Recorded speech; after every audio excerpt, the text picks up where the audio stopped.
Gotten the timelines all aligned, our teams are all sorted, and we are continuing our countdown. While we have a moment here, again, let's throw it back to the pad, check out our astronauts in the capsule as they get ready for their launch to space and back this morning.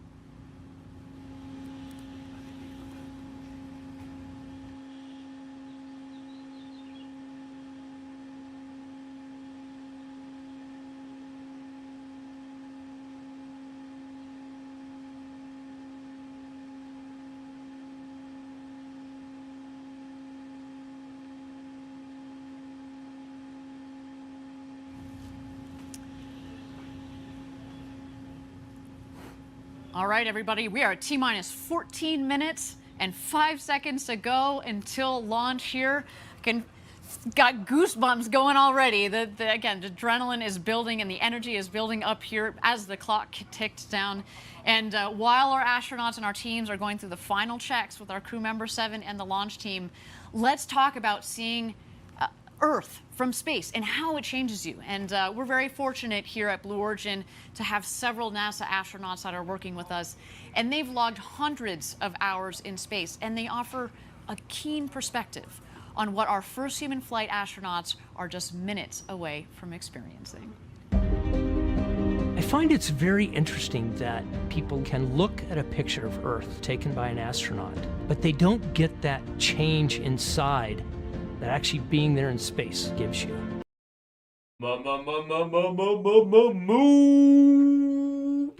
Gang. Hello. All right, folks. So if you don't know, Jeff Bezos, his brother, and then the oldest person going to space and the youngest person going to space are all on a spaceship right now getting ready. Looks like it's going to be taken off in 12 minutes. I mean, for us, folks, we're going to the moon. So I figured this will be something, like, it truly is a historic event. So before the market opens, let's sit back. Let's enjoy this. Shout out to Benzinga. This is Benzinga's stream. Benzinga is like streaming this. This is Benzinga right here. Pinned to the top of chat is like a free trial with them. You get news, you get signals, you get the unusual options activity. They even have some trading view charts. It's cool. They have various packages, various whatever. But if you just want to test it out, see if it's for you, pinned to the top of chat. But more so, this is Benzinga's stream. So special shout out to them for giving us this stream today, so we could watch a rocket go to space, and then we could watch our portfolios go to space. I'm excited. All right, where is some of this? Let me make sure the volume's all good. This is gonna be cool. It's so unique that people walk away speechless.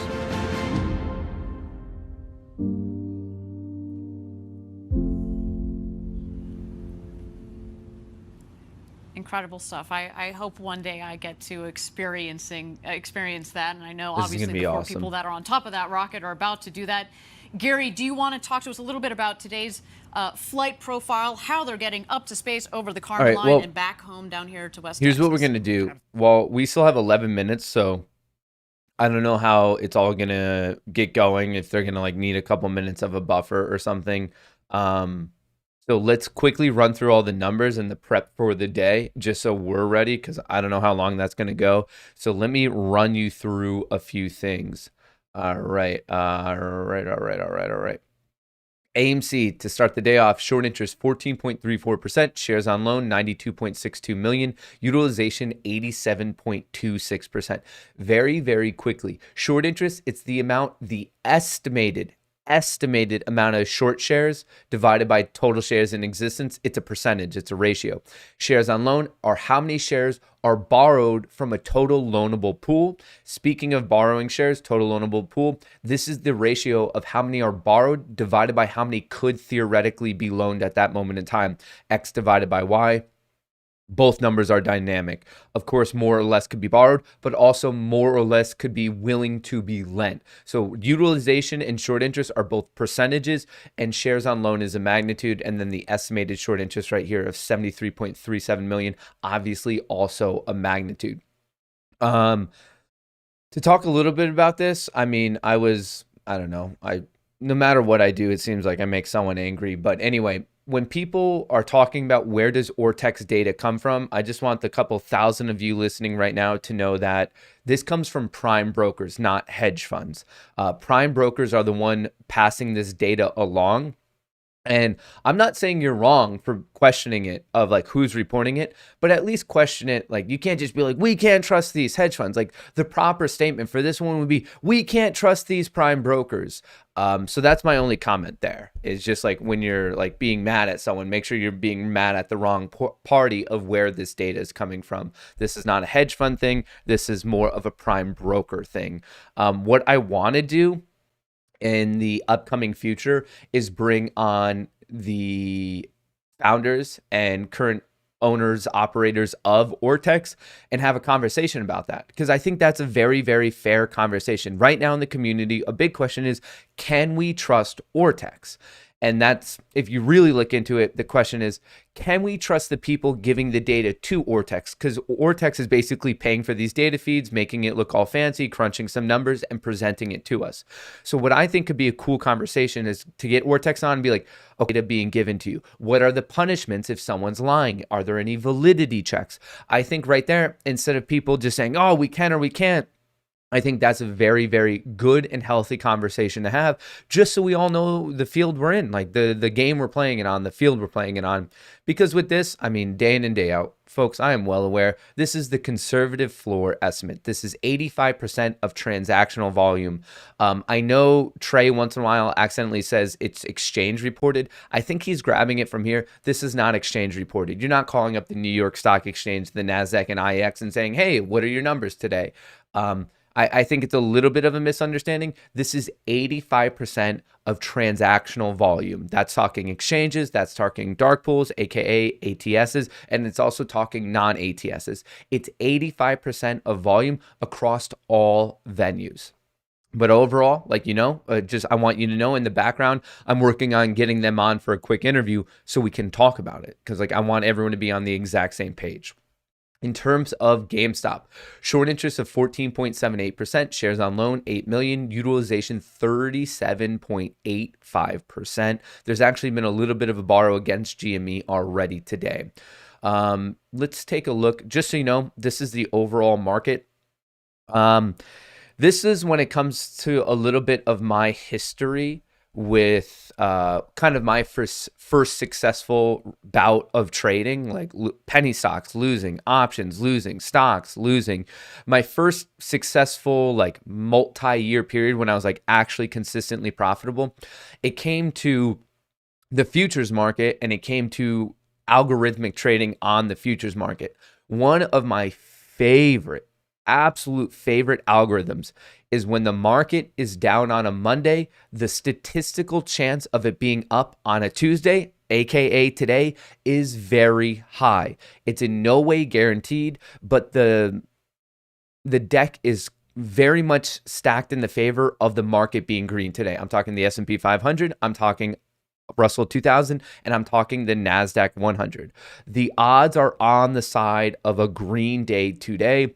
This is one of the most like basic common algorithms. If the market is down by 1% on a Monday, you buy it on a Tuesday. It's called Turnaround Tuesday. It's a well-known pattern for overall markets and indices. There's a lot of just, it's basic. There's really not much anything to it. If the market drops more than 1% on a Monday, the odds of it being green on Tuesday are very, very, very high. It's super, super basic, and it's a very, very strong pattern that we see time and time again, especially in a month like July, where the overall seasonality of July is also a bullish one. So we have two bullish things going on, a rebound off of a Monday drop and the fact that July is seasonally strong anyway. I can't guarantee anything, and I'm not guaranteeing anything, but I am telling you, if you're a person who bets on statistical odds, the odds of things being green today are high. It's not a guarantee, but it's just what the odds tell us. So that's my commentary on the overall market, trying to see how it actually reacts to 427, 50, 40, somewhere in here. In terms of AMC, two different things going on. People are pointing out the George W on a smaller time frame, more like the 4 hour, more like the 2 hour, something like that. And on top of that, people were talking about the parabolic arc yesterday. Right at this level, that was the 62% retracement. So there's two different patterns on two different time frames that are kind of calling for a reversion bounce. So AMC, we're looking for this to hold. It's up in pre-market. I'm looking for a break above 38.55. In my mind, that is kind of confirmation of the follow through on a George W. Once again, that is 38.55. That's the specific price level I'm paying attention to today, wanting to get above that. In terms of GME, kind of a similar George W setup, also up in pre-market. I want to see this get above 179.47 today, so we'll call it 180. So basically 38.5 and then 180 on our two stocks paying attention to. Overall, feeling pretty green on the overall market today. If I were a betting man, which I am a betting man, I want to see a continuation. I don't know how it's going to go, though. I'm just telling you a little bit. And that's why I'm excited for my PC to very excited for my PC to show up, because then I can actually show you the stats and the math of like running some of these things in the background. Excited about that. I think it'll be really, really cool. So just waiting for it to get delivered. Right now, a lot of computers are being on back order. So I think I'm still like a couple weeks out from it showing up. But hey, that's how it goes. No harm, no foul. Overall, though, excited for the day. Gapped up in pre-market, looking a little bit weak now. The Asian overnight session did not do the best, if we're being honest. It was down a little bit, so I'm trying to see if people are going to shake off. Why are things down? I mean, I talked about this in my update video, but it had a lot to do with just people are a little bit nervous about a potential resurgence of the Rona. That's what's going on. That's why the markets themselves are a bit hesitant right now. So that's what's going on. I mean, obviously, yesterday we saw lodging, airfare, not airfare, like airplane companies, like all those took a little bit of a hit. Casinos took a little bit of a hit. And then we saw other things get a little stronger, like we've seen previously. Zoom, Peloton, like these at-home things showed a bit of strength. So to me, this is all Rona related of like what we're kind of seeing in the market. But if I had to guess right now, I think that the market's going to end up shrugging it off, because the Federal Reserve and the president have been coming out and they keep talking about inflation, and they're like, no, it's completely transitory. Don't worry about it. So it seems like they're trying to get the market back on track. But we'll pay attention to any political comments, to any Federal Reserve comments, to any, I guess, doctor, scientist comments, to kind of track the overall situation, because as much as people don't want me to pay attention to IWM and the S&P 500, it does have an impact on our individual stocks. You need to get kind of a better idea for the pulse of the economy at large, especially when it's related to just some of the insanity we've seen over the past, year or two. It's good to know what's going on at large to give you an idea of like, okay, are we running into tailwinds, or are we running into headwinds? Are we being supported by tailwinds? It's good to know across the board what's going on. So that's your quick rundown for the day. We went over Ortex. We're getting excited for this. Let me put this back on. All right, we have about a minute. This, for those of you just joining, Jeff Bezos Blue Origin space launch. 4 people on board. Jeff Bezos, his brother, the oldest astronaut, the youngest astronaut, I believe 82 and 18. They were going above 62 miles above the surface, that's like the special line where it's like considered Unreal. about to go to 0G. Awaiting separation here.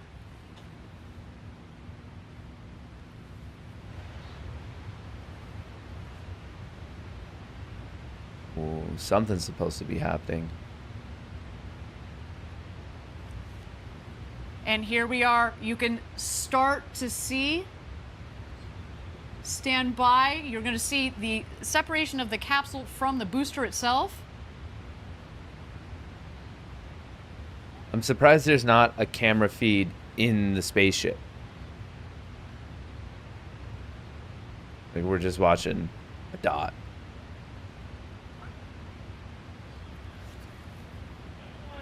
Woo! Oh, wow. Right, so I'm probably pronouncing it wrong. Carman, whatever that is. That's like the official line. That's 62 miles up when you're officially in space. However you pronounce it. And there we go. Our astronauts have passed the Kármán line at about 328,000 feet, continuing their ascent. You see the two vehicles there. When the speed hits 0, you know that they've hit apogee, their maximum altitude, and you hear they're having 0 miles. Quite an experience. Huh. Wow. Someone just said kind of sustained showing the inside. It is a little weird. I thought there'd be cameras in the inside. Yeah, you just have to wait for it. You want the Skittle. Oh,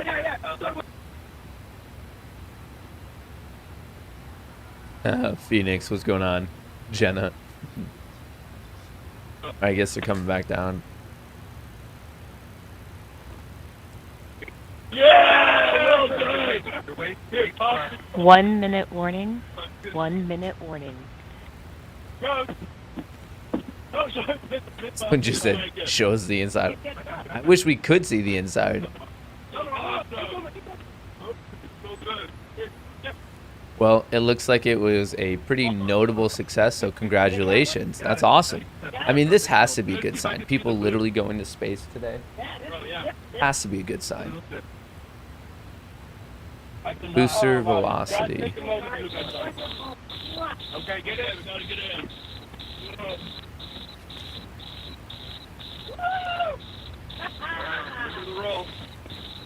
Oh, fantastic. Look at this. It's dark up here. Wow. Oh, wow. Guess they're just on their way back down now. 240p launch successful. Like, nah. We're just gonna catch it like it's nothing. Coming in hot with a sonic boom. Oh wait, are they in this? Are they in the capsule? Who's in what?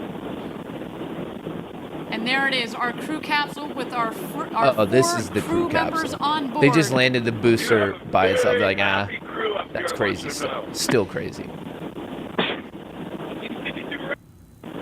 10 out of 10 landing.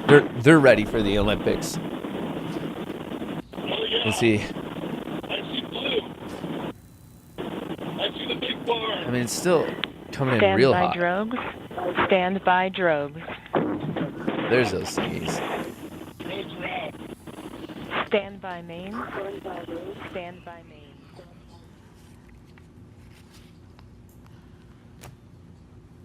Oh, so far, a nominal flight. Here comes the crew capsule back from space. Wow. The drogues deployed. Here are the mains out, reefing and coming to full inflation.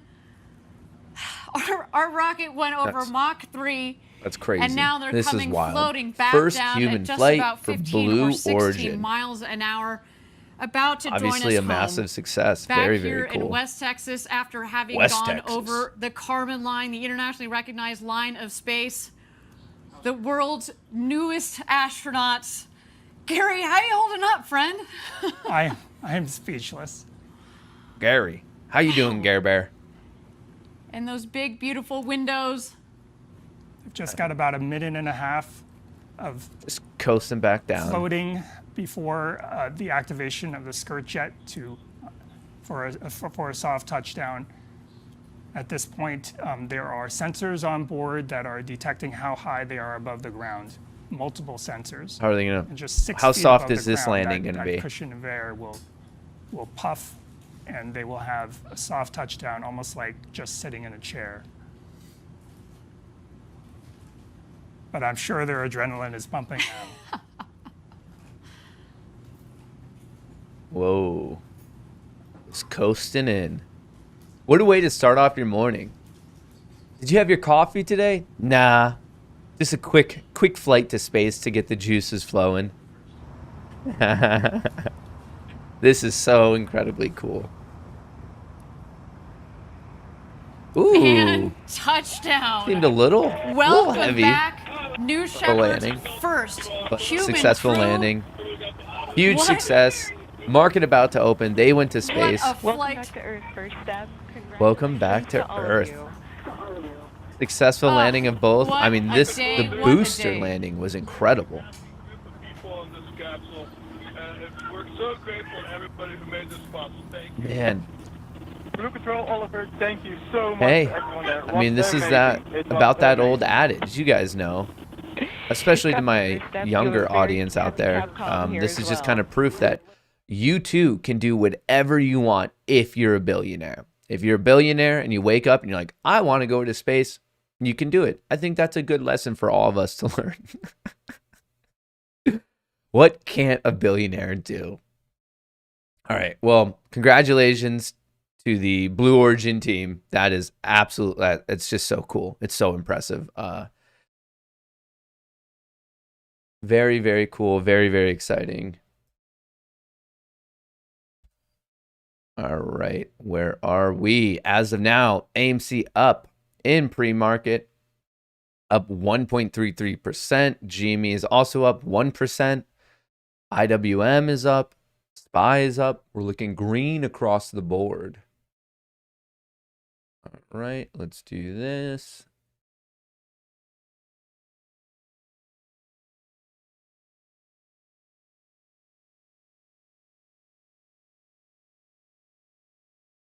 All right. Let's all right, we have about 5 minutes to go roughly till market open. Is anything else happening here? Are they saying anything? First up, Blue Control, your apogee was 351,210 feet. Is anyone gonna get them, or how does that go? Just no one picks them up. Good luck walking back, team.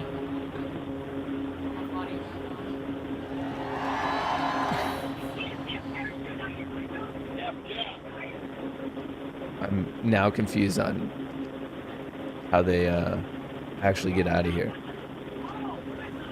That was incredible. That was Wally, that was incredible. Very cool. No, The market's bouncing off of it. How easy 0G was. Yeah, it felt very like remarkably natural. It did. It's like Remarkably natural. yeah, it's not. I'm just It's weird. It actually feels. It felt I have a natural talent for 0G. Like my body too is prepared for 0G. Just very, very natural. All right. Good stuff. Good stuff. Someone asked what happened to Nvidia. Remember, Nvidia had a stock split today. Was it a 4-for-1 or something like that? Nvidia stock split. How much of a stock split was it? Nvidia stock split?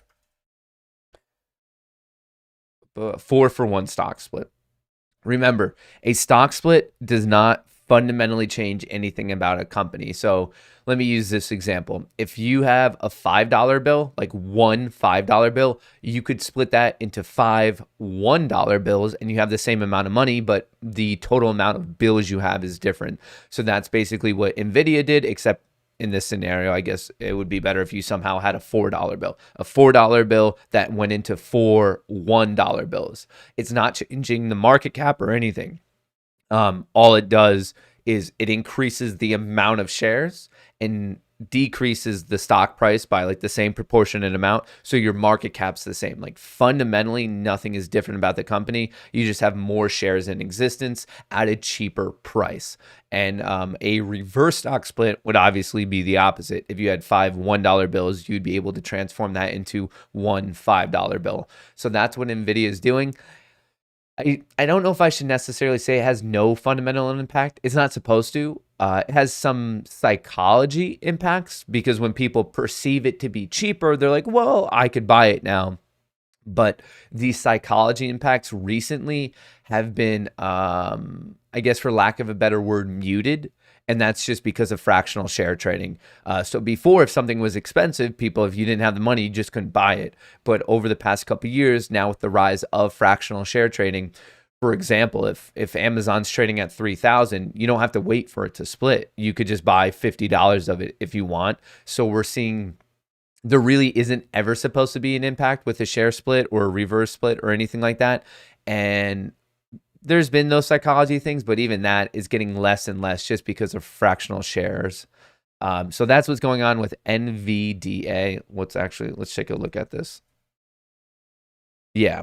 So that's why it went from 759 all the way to 187. It's a 4-for-1 split. So if you owned 1 share of Nvidia, now for every one you owned, you'll actually own 4 shares at the new price. So nominally, it should not have an impact on what's going on, but this isn't. That's why it sounds it's only down 0.37%. It's not down like 75%. That's what happened with Nvidia. So if you happen to be in it, don't freak out.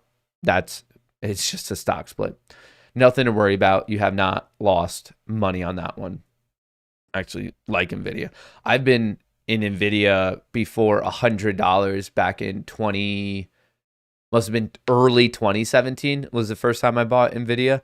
And I remember I got into it in the 90s and I was like, oh, like, should I sell out like at 100, 105, something like that? Because I made like an okay percentage return. But now looking back on it, very, very happy. I just kind of forgot about it, and I'm still just going to hold it diamond hand. That one, I think Nvidia is an awesome company. I don't see their processing chips. If this is the first time you're hearing about Nvidia, I don't see they're the gold standard. I don't see them going anywhere. High demand. They have an amazing product, well-run business. It's one that I'm happy to hold for years.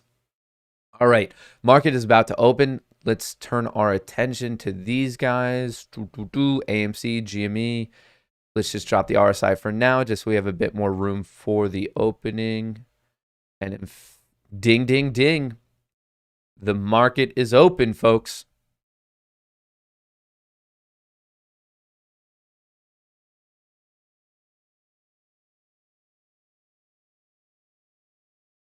All right.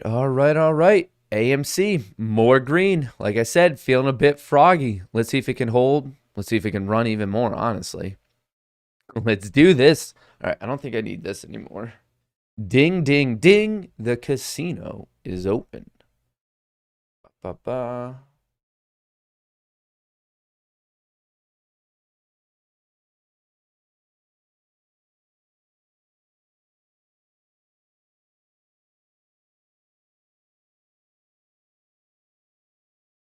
All right.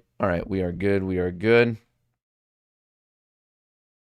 On the bottom right, we have IWM, which is the Russell 2000. The reason we pay attention to the Russell 2000 is because AMC is a part of it. Recently, especially over the past couple of weeks, we've noticed that sometimes, not all of the times, there is a bit of a correlation. I'm not talking like perfectly in lockstep or anything like that, but it's just like this whole tailwind, headwind argument of like sometimes it's helping it, sometimes it's hurting it. So that's why we have this up. And of course, on the bottom left, we have the S&P 500, which is essentially considered to be the overall market, the barometer of what the market is doing, isn't doing. Good to pay attention to this.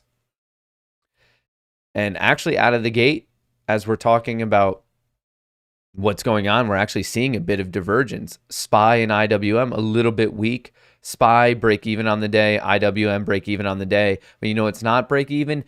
AMC pushing up 3%.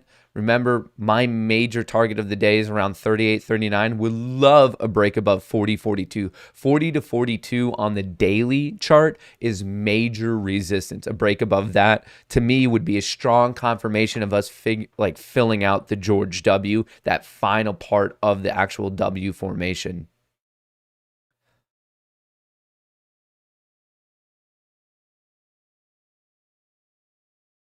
All right. AMC 35. Looking good, strong. What kind of volume are we at? Oh, is this right? If this is right, 3 million for the first 3 minutes is very, very light volume. Very light.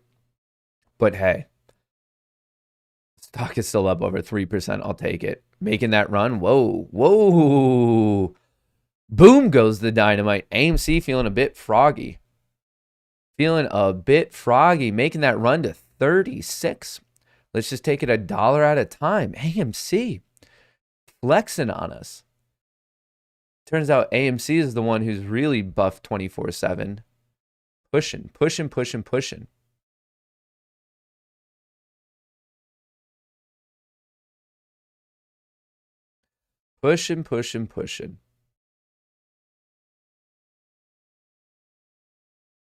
A cent away. Thus far hit 35.99, but it looks like it's about to break it now.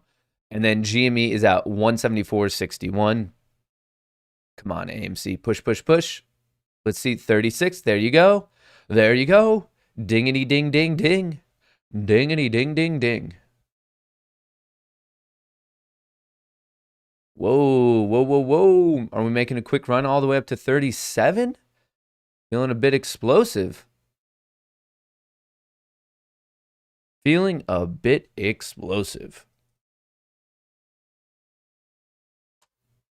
Come on. I like it.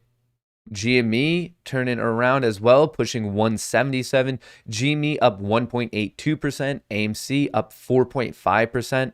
Was up over 5% not long ago.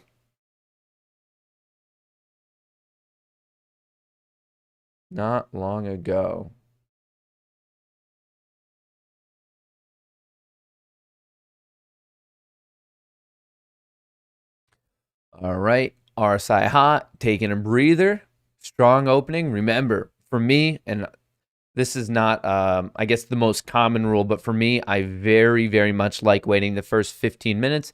There's high volatility. I don't like getting into a position. It's one thing if you're getting out of a position right at the start, but for me, I don't know. I'm a bigger fan of just being a bit patient. Sometimes you miss opportunities, and that's fine. You're not going to make every single opportunity out there. IWM now coming back around.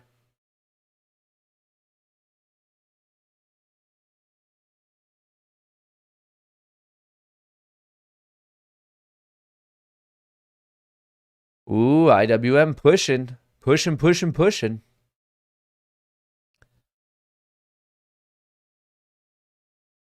All right, let's make this a little bit bigger for everyone. AMC currently at 36, up 3.8%. GME at 176, let's call it. SPY coming back around. IWM coming back around. First 3 minutes on the overall market getting sold. Second 3 minutes being bought. People buying the opportunity. Buying.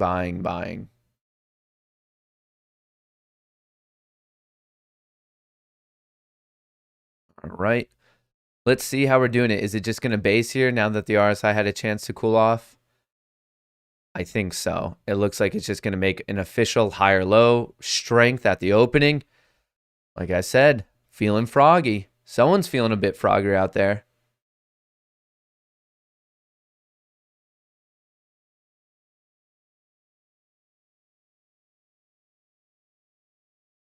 Come on, AMC. All right.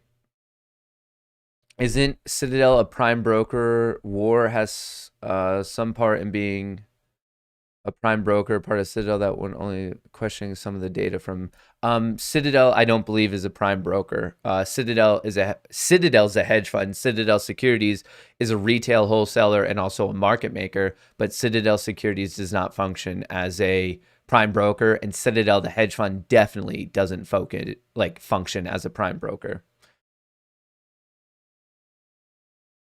Chris Woodward, that's a bit dark. With the Nvidia split today, there's a lot of misinformation about dilution. Please explain to the IPS the difference between a split and an offering. What Nvidia did is in no way a dilution. The market cap didn't change. When you do a dilution, market cap changes, and that was the example of the one $5 bill or 5 $1 bills. You still have the same amount of money, just a different amount of bills. But a stock split it's nowhere close to the same as a dilution or anything like that.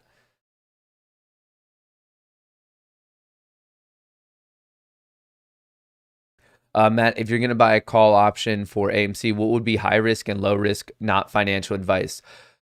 Higher risk is farther out of the money, and higher risk is a closer expiration date. As in, lower risk is a farther out expiration date and closer to at the money or in the money. So risk goes up the farther out the money you go, and also the less time. That would be like kind of the risk gradient.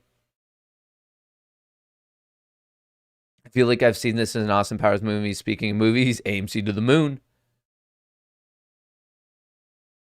Peace and love, that one guy. Are you sure this was Amazon flight and not Wish? This was Blue Origin, was the Bezos company. Wouldn't it be something if this is the day we go to the moon? What's going on, Charlie Pritt? Humans are awesome. It's a new age. Calling this fake or CGI is the 21st century equivalent of calling someone a witch. I saw they were taking off from Van Horn, Texas. I got in a car accident and stranded there for 2 days. Literally nothing there. So they were talking about it before I started the stream of how this effort has kind of transformed the area. It just brought a lot of like business, a lot of people that were there to watch it in person. Some interesting things going on.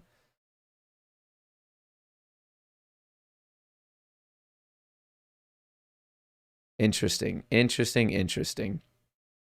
All right, AMC consolidating perfectly at 36. Let's see which way it breaks. Let me just get a quick trend line draw for you. Trying to break out right now.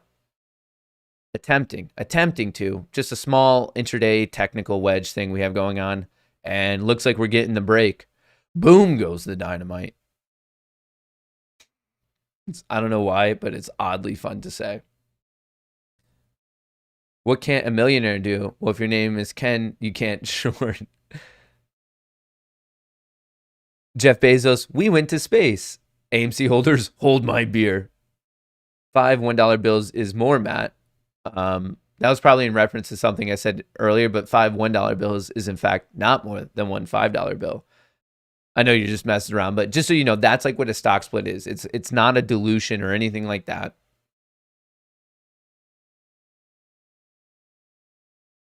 Hey, Matt, dark pool percentage AMC appears to be consistently above 60% daily. Is there data available to show the other percentage, other common stock trade in dark pools? I mean, at large, the average is around 50%. AMC looking super strong, looking to break out of 36.50. What would be the next major level from there? Next major level. 37.35 is what I have my eyes on. Just we saw the rejection there on July 15th and on July 14th. Let me repeat that. 37, roughly 37.35, 37.40, kind of the mid 37s, the lower mid 37s.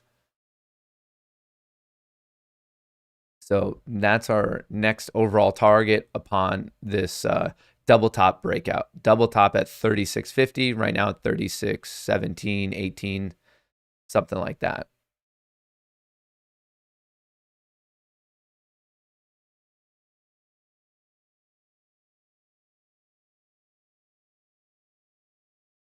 All right. Market looking strong. IWM coming back. SPY coming back.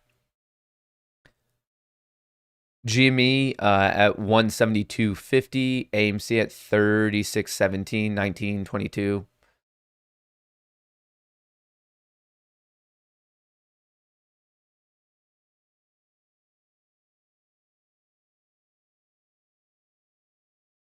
Here we go. All right, IWM's looking strong. Inherently for the overall stock market, my bias is bullish today. It's referred to as Turnaround Tuesday. When Mondays are weak, the market is notoriously strong on a Tuesday bounce back. So my bias is a bullish one for the day. Just my opinion. AMC, buff 24/7. Just curious why Bezos didn't use your Corolla to go to space. That's a great question. I asked him. I didn't get a response. I'm a little offended, but he should have. What's the difference between various Citadel organizations, Citadel Securities, Citadel Advisors, Citadel the hedge fund? They're just, I mean, from a legal perspective, they've done the proper filings to be a different business from the others, all under the umbrella of Citadel.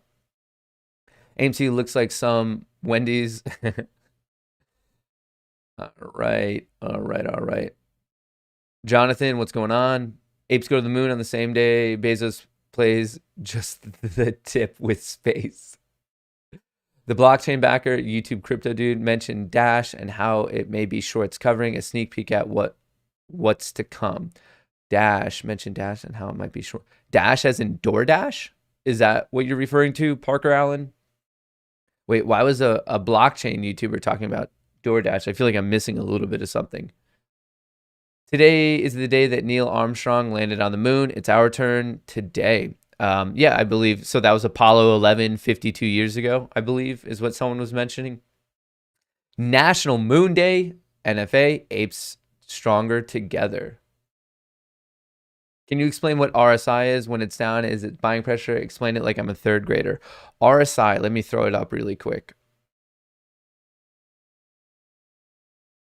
RSI is on the bottom right here. It's the relative strength index. Basically, it's a momentum indicator that's tracking. It's an oscillator. It's a technical indicator that's referred to as an oscillator, and it's tracking momentum. When it's very high, that's a lot of bullish momentum, especially it has values of 0 to 100. So above 70 for whatever time frame you're on is considered to be bullish on that time frame, a lot of bullish momentum. When it's very low, especially below 30, that's a lot of bearish momentum.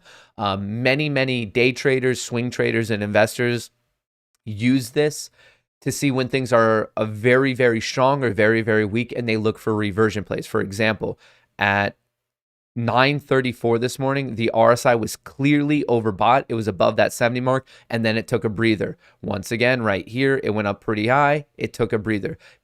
A lot of people use it for reversion play. When it gets high, they look for it to consolidate or sell off. When it gets very low, they look for it to consolidate or bounce back. AMC just hit a new intraday high, 36.71. Remember, my first target is roughly 37.30, 37.40, and that's just this simple reason I'm saying that's a target is because it's where we've seen AMC get rejected previously. Right there's target one of the day on an intraday basis. Looking strong. RSI is hot. I wouldn't be surprised if it runs up and has to take a breather. If you want to know more about RSI, I do have a standalone video on it if you want to check it out. I think if you just search Matt Kohrs RSI, it was one of like the first videos I've made. Referring to the Citadel question again, does that mean that Citadel can be short on these stocks while another is long? Yeah, that's technically possible, yes. Because they're gonna, I mean, they have different business goals and everything. So you might come to a scenario where the market maker for the day ends up being whatever, like net long, while the hedge fund itself might be net short. That is possible. That is possible.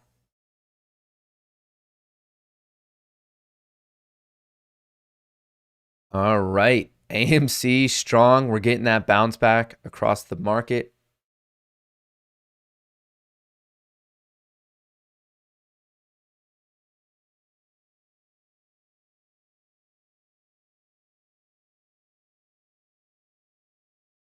All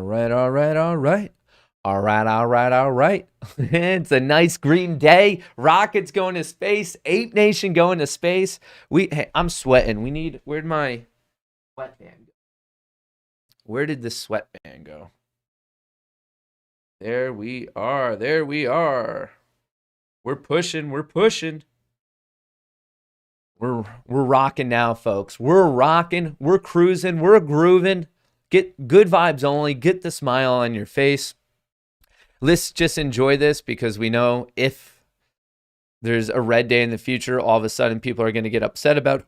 So let's have some fun while we're green, while we're cooking, as Trey would say, as we're cooking with Crisco.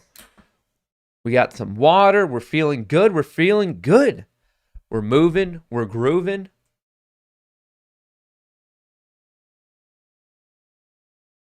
All right, AMC just touched 37. First target, 37.35.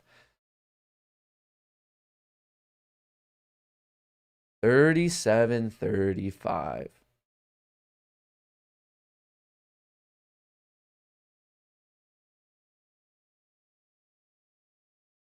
Oh, things are cruising right now. The market coming alive. Hey, turnaround Tuesday, folks. You know it. Very strong. Very strong.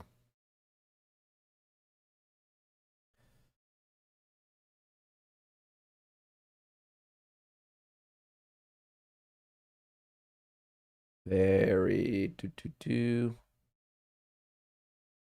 Ooh, here we go. All right, what's the name of this? Max Q. We're hitting Max Q. I think we should use more rocket terminology. Or is this MECO, the main engine cutoff? I feel like this is more Max Q because we're running into resistance. It's just a natural Max Q point. You guys know all about that, though. So much Max Q going on. Max Q this, Max Q that.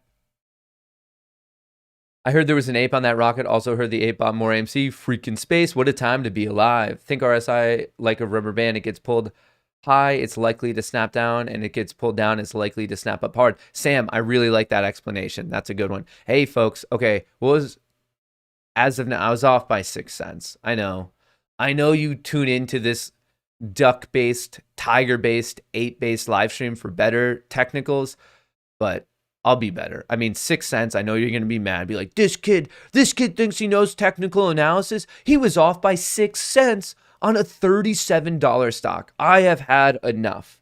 I get it. If I were you, I would be mad too. There's no excuse for tuning into a free live stream for a guy in a duck headband to be off by 6 cents on his resistance call. Inappropriate. Is this guy even professionally trained? Does he know about the stock market? I get it. I get your anger. If I were you, I would be mad as well. So here is the dealio. What we're looking for is the RSI clearly got overextended. And as Sam just mentioned, think of it as a rubber band. Right here, it needs to take a bit of a breather. This is AMC's MO. It runs up to resistance. Most of the time, to be honest, we do see it break above it. And then it comes back down under it, consolidates, and then runs from there.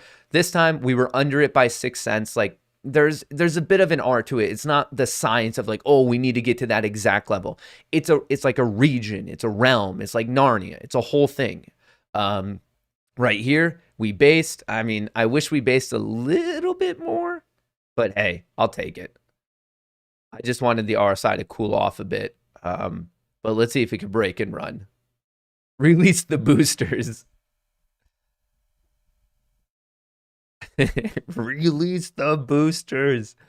All right, AMC fighting today. So after this, just so you know, upon this breakout, the next major level I would watch, gets a little bit ugly. Gets a little bit ugly. 30, I guess the high 38s roughly. This is where it gets weird because we do have some chop in this area. So I would say the mid 38s to the higher 38s are a realistic point to pay attention to. Let's go to the 3-minute on this bad Mamma Jamma. This bad. Oh no. Now he was off by 2 cents. How could he? This Kohrs kid telling us it's 37.35. Liar. It only hit 37.33. How could he? I get it. I get your frustrations. It's warranted. It's warranted.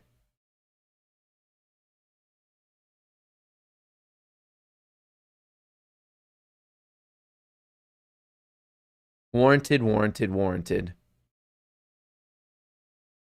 Looking good, though. AMC currently up 7% on the day. GME up 0.88%. S&P 500 up 0.5%. And then IWM up 0.8%. Same thing. S&P, IWM, just on this very small time frame, the 3-minute looks a little hot. I wouldn't be surprised if it just wants to take a bit of a breather, bounce like base, and then bounce from there. But overall, just from what I know about seasonality, what I know about reversions off of a Monday drop, my basis is on the day is still a bullish one.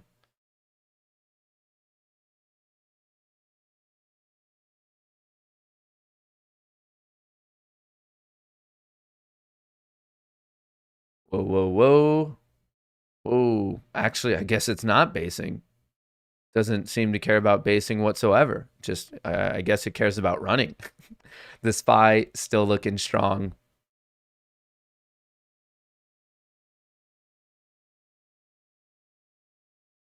What are you doing, AMC? AMC hit off of this resistance. The reason I know I'm messing around with this resistance level, but the reason we knew it was resistance, it's nothing special. I don't have some fancy schmancy algorithm telling me. Literally, I picked it out because I noticed on July 14th and on July 15th, it was rejected exactly at that level. Rejection, rejection, no more, no less. I noticed it got rejected there, and I was like, oh, I wonder if people are going to be paying attention to and reacting to that level once again. There was literally nothing beyond that. Like, there's nothing fancy. I was just like, oh, I see a rejection. I see a rejection. I wondered if it'll be rejected again. That's all it was. Nothing more, nothing less. So if you want to do I guess this support and resistance, anyone can do it. If you're listening to me right now, to start it off, literally all you do is say, oh, okay, I see where it's bounced before. I see where it's rejected before. And it's kind of like a stab in the dark. You're like, I wonder if it'll react to it once again. It's that basic. If you're listening, you too can do it.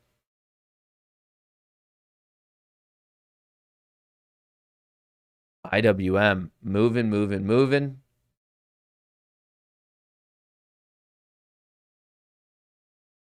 Really moving, in fact.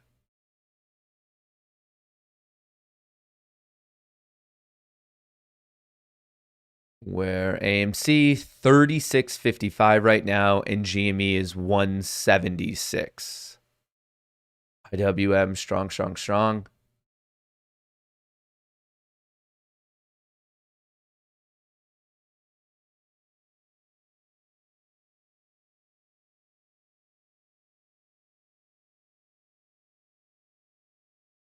Whoa. Very strong, in fact.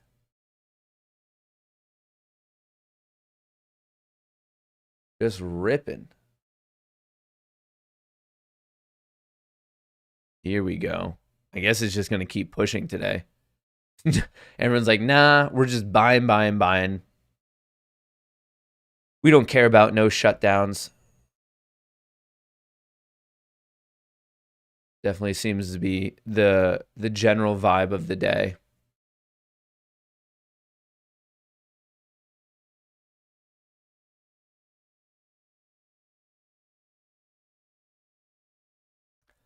All right. AMC bouncing off of 36.50. And even look at that. This is a good right here. On an intraday level, this shows you how you can use technical analysis on any time frame. This is the 3-minute chart. Look exactly where it bounced. It bounced at 36.50. Well, look where it was rejected. 36.50, 36.50. This is good, I guess, evidence or proof that resistance can become support. Support can become resistance. It's that basic. I saw a rejection. I saw a rejection. Now you could say, now I see a support. I see a support. Obviously, people out there are reacting to 36.50 before they were selling. Now they're buying. It's just become an important price level. And whenever I'm like rambling on about self-fulfilling prophecy, that's what all these support levels are. Enough people are seeing it. They're like, hey, I saw a rejection. I wonder if people are going to buy here now. It's one of these things that like once an important price level kind of stays an important price level. And as people react to it more and more, so like as you see it being adhered to on a smaller time frame and then on a multi-hour time frame and then on the daily and even the weekly, the more and more it gets tested and I guess acknowledged, the stronger it becomes. As you see more and more bounces or more rejections, that's a stronger and stronger support and or resistance.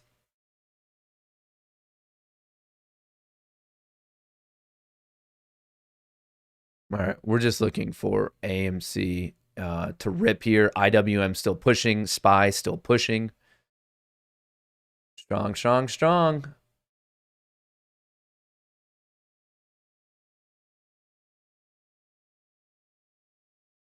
All right, let's see if we can get this third bounce off of 3650.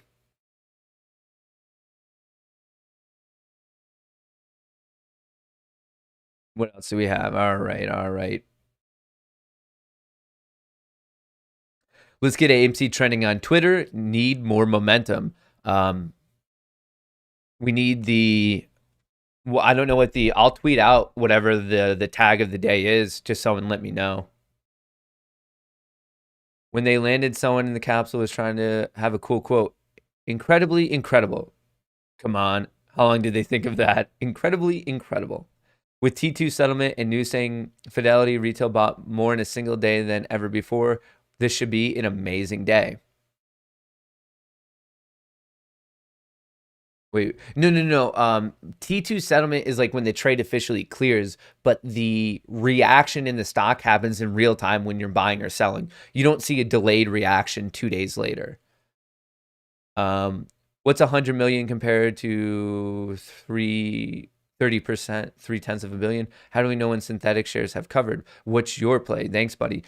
Synthetic shares don't cover. Synthetic shares are the shares that are created from naked shorting. You would cover a short, you would cover a naked short, you wouldn't cover a synthetic share. A synthetic share is the share that someone now owns from naked shorting. It's a share that shouldn't exist. You have to earn the other 6 cents. What's going on, Carl? Thank you for guiding us through all the masses of FUD. Hey, that's what I'm here to do. Blaze Johnson, shout out. Damn, Matt, you were supposed to have potential. Can't wait for Greg Nations to say how the rise means nothing. Crickets, oh wait, they won't say. Shout out to the apes. George, becoming a space ape. I heard there was an ape on that rocket. Feels like it. I do like the sportsnatoring style. Tuesday equals Moon Day. What's going on, Del Mundo? Hey, Matt, why does the RSI seem to have more endurance when it's low than when it's high? Is there just a psychological error, but it really feels like it can stay low longer? That's more of psychology. You're kind of looking at, you're being fixated on the things that are like actively hurting your position. I think that's more of something going on.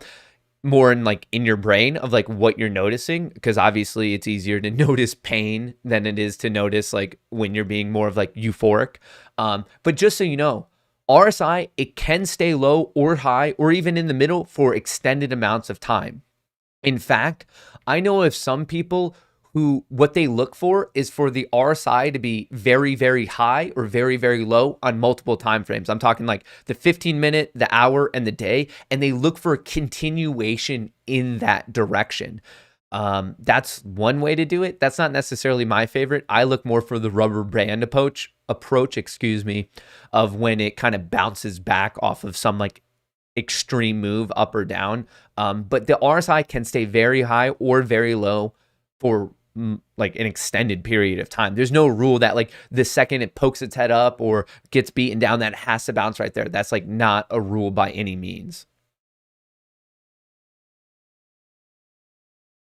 2 cents away from resistance. Maybe you just don't know what you're talking about. Check out Ortex on AMC. Are they gearing up? Are they gearing up? Whoa, holy guacamole, Batman. 6.32 million borrowed against AMC. They could potentially be gearing up for an attack, whether they want to short it today or if they're going to hold it and try to short it tomorrow. Like, I don't know when. It's up to them of when they want to short, but that's quite a bit. I mean, we've only traded 22 million. The fact that 6 million have been borrowed, if they decide to short all of those 6 million today, percentage-wise, that would be a notable percentage, and that could cause some damage. I don't know. Let's see how that one plays out. Bold move, Cotton. Bet you a duck shirt. We close the gap from 40.70 to 42.65. Joe Mama. I mean, I want that to happen, but I also want to get you a duck shirt. Or I guess is the bet on it closing today or like when? Like in general, I 100% believe that the gap will be closed. What kind of time frame are we dealing with, Joe Mama? 2 cents off, so much fun. Just messing around. Thanks for all you do. Shout out to Brett. Put City Baby. Made 32K in 2 weeks. Not listen to you. Bunch of clowns. And no, this is not FUD. You loser. You stop hating on real traders with facts. Thank you, Carlos. That makes me feel better about my life. I just watched them spoof. They put a 10K wall up and got it to 10K. Big orders and round disappeared and blew past it. Yeah, I mean, you're allowed to throw orders up and take them down. Like, that is a free market. You can choose to trade how and when you want. Throwing up a fictitious buy wall or sell wall, not necessarily illegal. It's a psychology game.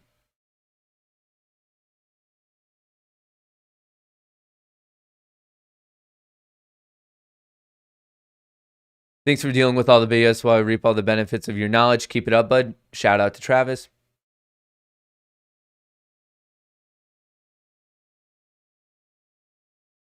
Matt, can you give a shout out to my son, Rise, age 11, watching your channel and learning while folding and washing? Oh, brother. Hey, I really hope I'm pronouncing that right. But regardless, shout out to a space ape in trading, age 11. That's so cool.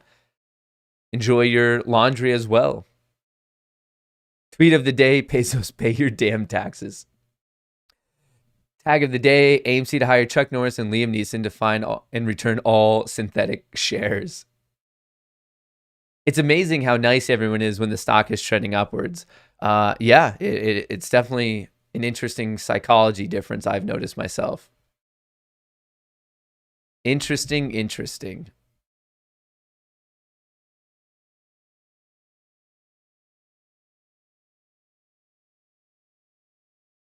Has Ortex updated by good chance? Yeah, so we just went over it. A lot of shares borrowed against AMC today. 6 million, and we've only traded 24. So I don't know if those already been sold. Would that even make sense? No, the volume as of now wouldn't even add up to them potentially selling that 6 million. So I would argue right now someone is sitting on a pile of shares that they could theoretically short. Whether they do or not, obviously that decision is up to them, but there's been quite a few shares borrowed against AMC. 6 cents, this is why you'll never get married, Matt. Been in Smoky Mountains with the fam last 7 days, tried to shoot every bear I saw. Might have worked. Fin to the moon, apes. Have a great day, Matt. Shout out to Ryan.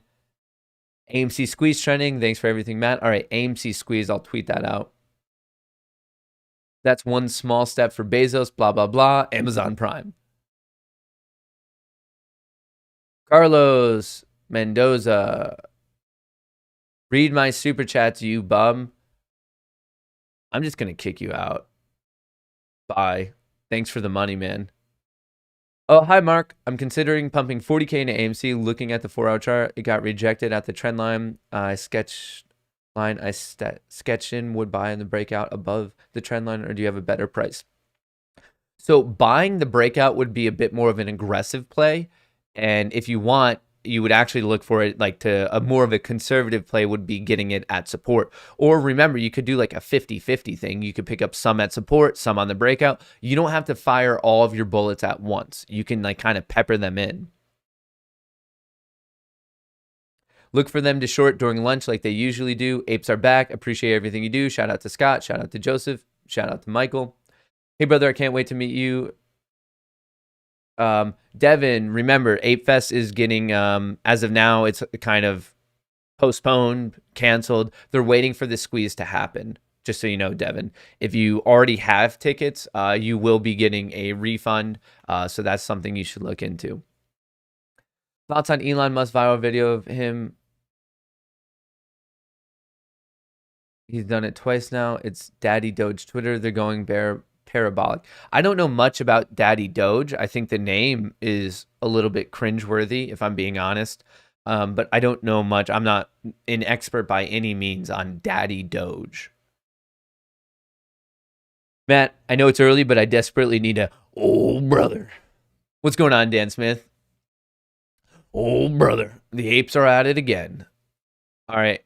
So before we saw support, resistance. We're watching 3650. AMC is currently at 36 flat. IWM bouncing. Bouncing.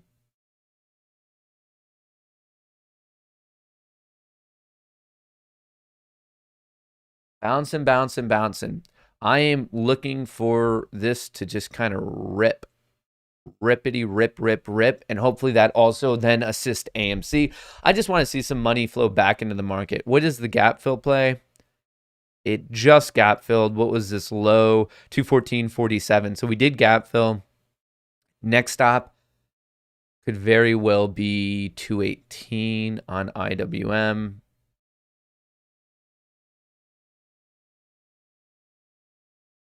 Let's watch 215 flat. 215 followed by 216. Okay, that's actually easy to remember. 216.5. But first one, 215. So I want to see continued strength in IWM and the S&P 500. I think that could bode well for AMC itself. So 215, that's where we got rejected. Makes sense. That was previous support. We're seeing support turn into resistance. We want to break above that, and then it might have another $1, $1.25, $1.50 in it to the next major resistance, at least the way I would see the chart.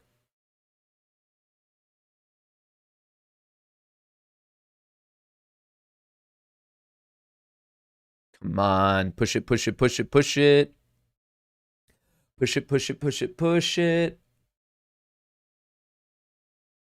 I'm just going to kick you out. Thanks for the money. Shout out to Nicholas. Loda, I know you're an OG supporter. Shout out to Mr. Loda.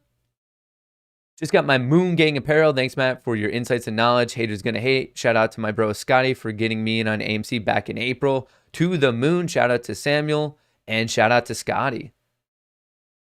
I saith to thee, jester shills may joyfully ingest a satchel of Richards. The beard of doom, given some old school burns. Ape Fest should still happen to recruit more apes. We can celebrate our current success even though the squeeze hasn't happened. Who's with me? Timothy, I see what you're saying, but a lot of the community, and I get it, they felt like you don't celebrate at halftime. And I think it was some like more of marketing issues. To me, it was more of like a birthday for the Ape Nation, while other people were viewing it as like a party for the success of the squeeze. And when it comes down to it, my thoughts and opinions aside, it very much matters at large what the community thinks, because we were doing this for the community. So if the community was saying, hey, like we like the concept, but like let's just wait till we're all like disgustingly rich off of the squeeze, hey, if that's what the community wants, that's what the community is going to get.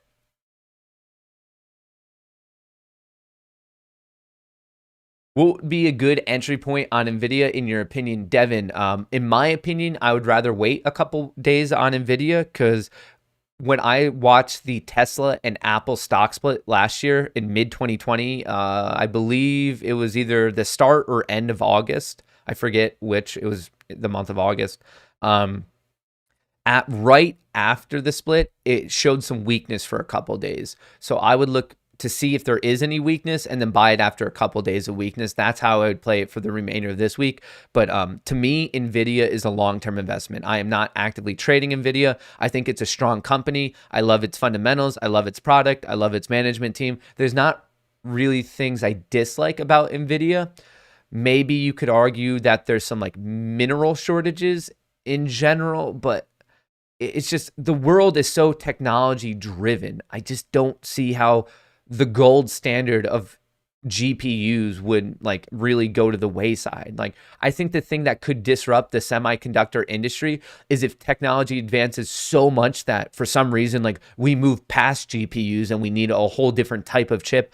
But honestly, if that were to happen, I wouldn't be surprised if companies like Intel, Nvidia, AMD are like the ones pushing it, designing the new technology themselves.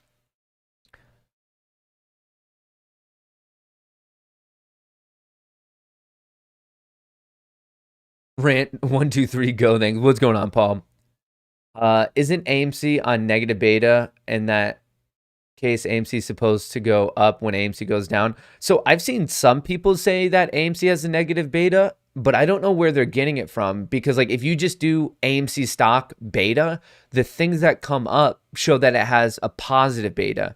So maybe I'm just using a different data source, but I don't know. I know some people have been talking about AMC having a negative beta. I just don't know where they're getting that from. I mean, honestly, AMC stock beta. So right here, the first thing, and this is from Yahoo Finance, which I'm not by any means saying is like the perfect source of truth, but it says it has a positive data. This is from Zacks.com. If it loads. So right here, Finbox is saying a positive beta. I just don't know some, what is this beta? Beta. This beta is 1.28. I just don't know where people are getting a negative beta. You're right. That's what a negative beta means. It means it should move inversely to the S&P 500. If this is your first time hearing about a beta score, beta is how correlated is a stock to the S&P 500. If it has a beta of 1, that essentially means it moves in lockstep with the S&P 500. If it's -1, that means it's perfectly inverse. And then above 1 means if it, whatever it does, it moves with the S&P 500, but at a greater magnitude. And then the opposite would be true for a number, I guess, less than -1. But I've heard people saying AMC has a negative beta. I just have not seen that. I know people talk about it. I just don't know where they're getting the information. Hashtag know your data. All right, GME 175, AMC bouncing off of 36, trying to break out above 36.50 again. We've seen it get rejected there 3 times today. Rejection, rejection, rejection. Look for that breakout, a run to 37, and then 37, I guess 33, 35, the current intraday high. IWM is pushing, just like, I mean, it looks like a rocket ship. This thing is just ripping right now. AMC Entertainment Inc. shows a beta of, yeah, I guess someone said -3.82. Can you just tell me where you're getting it from? Because like it just seems like I don't know what the data source would be. Like I just did a quick. I'm not one who really checks beta. Like I don't know. It's like okay to know, but I don't know. So I'm not, you guys, I'm just saying you guys could be completely right. I'm just saying from a quick Google search, when you search AMC stock beta, it seems to have a positive one. So like you guys could be right. And honestly, it doesn't, I care more about AMC's correlation with IWM than I care about it with the S&P 500. AMC is not a part of the S&P 500, but it is a part of the Russell 2000. So that's why I have these two kind of together, because I care more about this than I do the S&P. I'm not saying it's completely useless information. I would rather know what the IWM ETF is doing on a day-to-day basis to know about AMC than I would the S&P 500. S&P 500 gives us a better idea of things like Tesla, Nvidia, Apple, Microsoft. Neither AMC or GME is a part of the S&P 500, but AMC is a part of IWM. GME used to be in the Russell 2000, but then it was taken out at the end of June this year, so a couple weeks ago. Oh, people are saying it's on the 1 year. Okay. Ooh, we got boom goes the dynamite on some AMC. It's testing this 37. Let's let this rip, folks. Let's let it rip.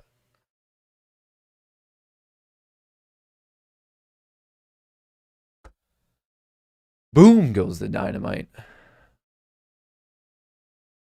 Oh, people are saying Bloomberg. Okay. It might be on Bloomberg. Very, very, like I would assume Bloomberg does have it. Myself, I don't have access to a Bloomberg terminal. I just want to teach more of like what beta means. Here we go. Come on. Let's go for a new intraday high. Let's do it. Let's do it.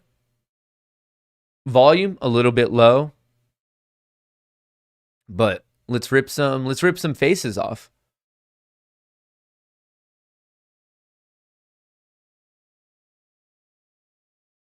Uh, 6.9 like attempt. Thanks for the content. Two of my coworkers, Apes, introduced me to your channel, and we tune in every day. Shout out to Jamie and Alex and Hayden.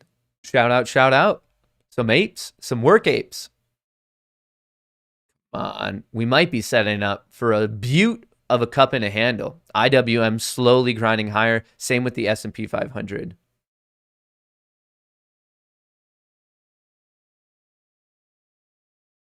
A beaut.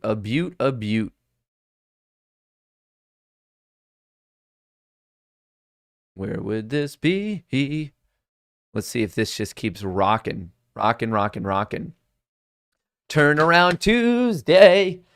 Making some money. Money. I need to get one of those like auto-tune synthesizer things. Just so we can do better vocals. I need better vocals on this show. I think, honestly, if there was one thing why I'm not invited to go work with Kelly Ripa, I think it's because we don't have like cool voice enhancements on this show. I mean, let's be honest. I think that's the main thing holding me back from hanging out with Kelly Ripa. What is IWM? IWM is an ETF, exchange traded fund, basically a basket of stocks that's tracking the Russell 2000. The Russell 2000, so basically picture the first 3,000 stocks as in the top market cap stocks. So the top 1,000 is the Russell 1,000. Below that, you have the Russell 2,000. 2,000 plus 1,000, that's your Russell 3,000. The very top of that is the S&P 500, the top 500s. In the S&P 500, you have the NASDAQ 100. That's 100 of the biggest companies with more of a tech focus. So that ETF is QQQ. In the bottom chunk of the 3,000, the bottom 2,000 of the top 3,000, that's the small cap stocks. They're still big companies. I mean, AMC's in it, and that's a multi-billion-dollar company. That's the Russell 2000. The top 1,000 is the Russell 1,000. The top 30 is the Dow.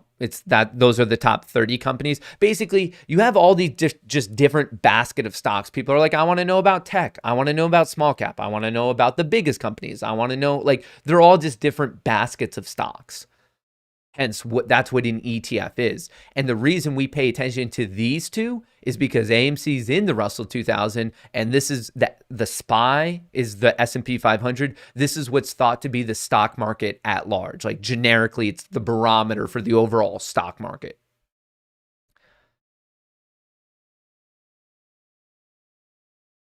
So just said, Matt is better looking than Kelly. I disagree. I think many people would disagree with that. I think it's just my duck headband that is throwing you for a little bit of confusion, you know? If this keeps pushing, if this pushes to 16, I told you about Turnaround Tuesday. My futures algorithms are long. I don't know. That's why I tweeted out, things are feeling froggy today. Turnaround Tuesday. That's what I named the algorithm, Turnaround Tuesday. But I need to clarify, I didn't come up with this algorithm. There are many at large market people who use Turnaround Tuesday or some variation of it. It's in no way mine. I read it in a book and I tweaked it a little bit for what I like. But anyway, if this keeps going, I'm about to lock in 5K. This isn't a stock account. This is a futures account, but this one is based on the Russell 2000 here. So close, so close. It'll around 216.50. It should be locked in. I'll let you know if it locks in. I hope it locks in. Hey, more money to buy more stocks. But once again, that's a futures account thing, which is different than a stock account.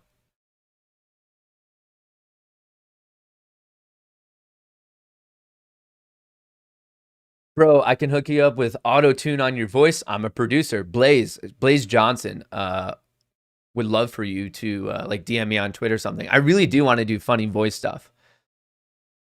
Matt Man, thank you for that super emote. AMC and GME just gave birth to this community. However, in my opinion, it goes beyond that. We are woven now and we're here to stay. So scooch over hedgies. I agree with that. I mean, like I've talked about this previously, but I view this as a, I guess what's the best way to articulate it? Just one chapter in the book. Yes, we talk about AMC and GME now, but there's always opportunity. There's always stocks to talk about, options to talk about, futures, crypto. We now have the community that's focused on fighting for stock market fairness and also focus on making money. Speaking of, did I lock this in? Nope, not yet. Very close. Like it was like a tick away. It's up 4,800 right now. And I have a sell order sitting at 5,025 and it's retreating from it. Come on. It's very volatile. So in the second that I just said that, it went from 4,800 to 4,600. That gives you a sense of like the volatility. It's a roller coaster. And it's a roller coaster because I'm over leveraged and take bets that are way too large, but it's how I feel something, you know? Makes me feel some sort of way. And I think AMC is about to pop. Pop goes the weasel. Pop goes the weasel.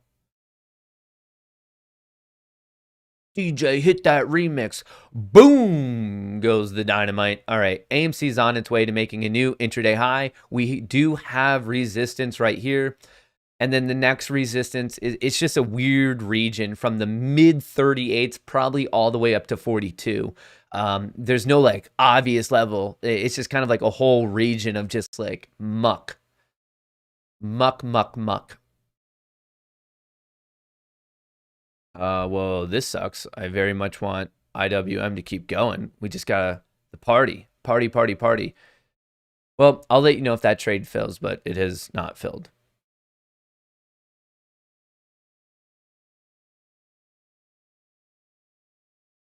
Tommy's touch. I'm a fan of Keaton Grace myself. I mean, the guy's energy is infectious. He, in terms of like just his content creation style and his like his articulation. I mean, he's just a humorous, energetic guy.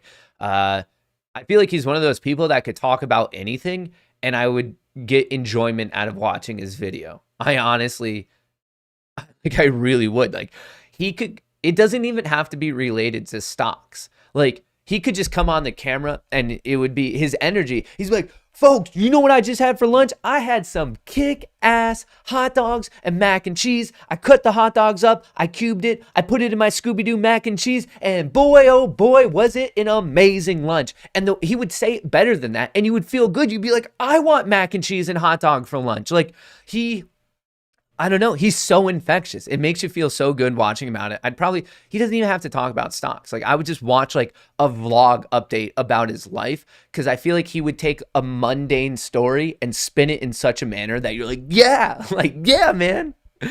I'd be stoked about it. Just a good speaker, and like his outfits, his tone, his tonality. Oh man, he's on fire. I'm buying a chair when we moon.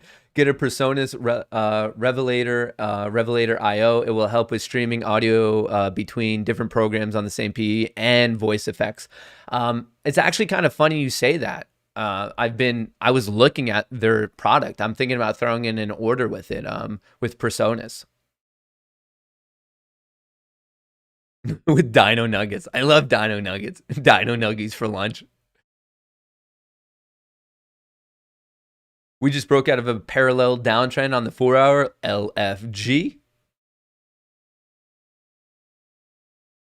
I'm shorting Kelly Rip, but nah, Matt. The real reason you can't hang out with Kelly Rip is just because you haven't added any magnets or rockets to the chart yet. I do need to do that. Good call. Where are the rockets? Here we go.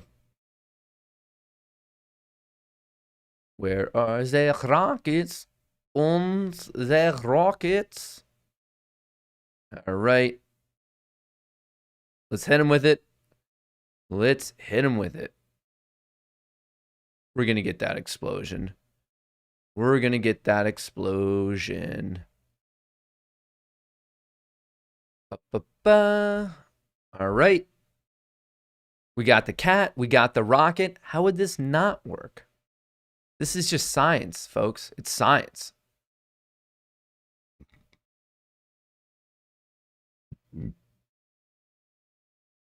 You can 100% get an auto-tune added to your output on your speaker, turn into 100% and deliver the whole feed like T-Pain. Auto-tune won't fix the nasally sound your voice makes. Well, let's just add that to the journal of why I'm going to cry in the shower tonight. Let me write that one down. How'd you say that? The nasally sound your voice makes. Nasally sound. All right, we'll get that down.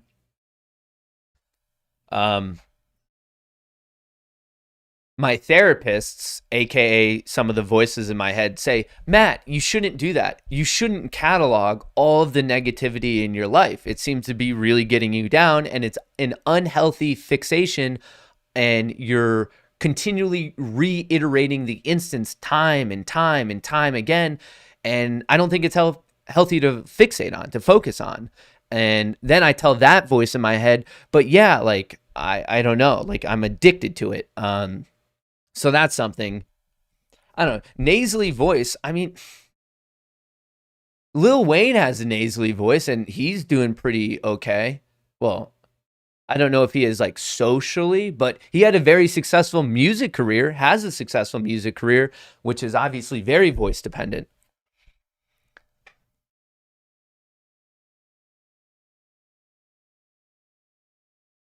Whenever I listen to Beggin' by, I think of singing it for some reason. Harry Parrot, message retracted. I like the mystery. Hey, Matt, in your opinion, what would trigger the world launch, the squeeze? Probably, I would say what would trigger it, it would probably be a slow grind to a major technical breakout, specifically between that 60 and 65 area.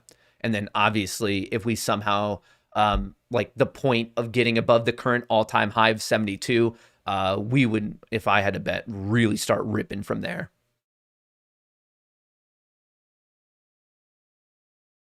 When you rock the bandana, I silence the stream and blast Eye of the Tiger to your face all day. What's going on, Donnie? Harry Parrot, what's going on?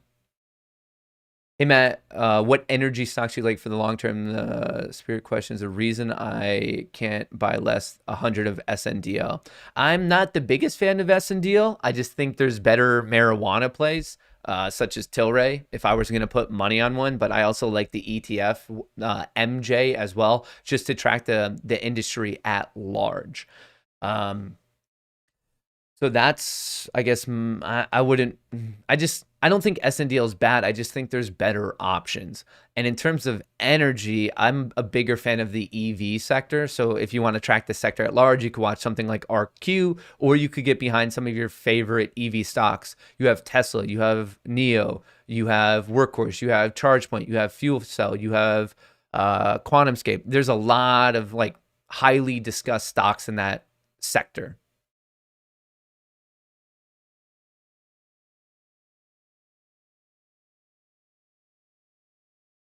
6.9 like attempt. Thanks for the content. 2 of my coworkers. Oh yeah, Hayden, we forgot about that. We could do it.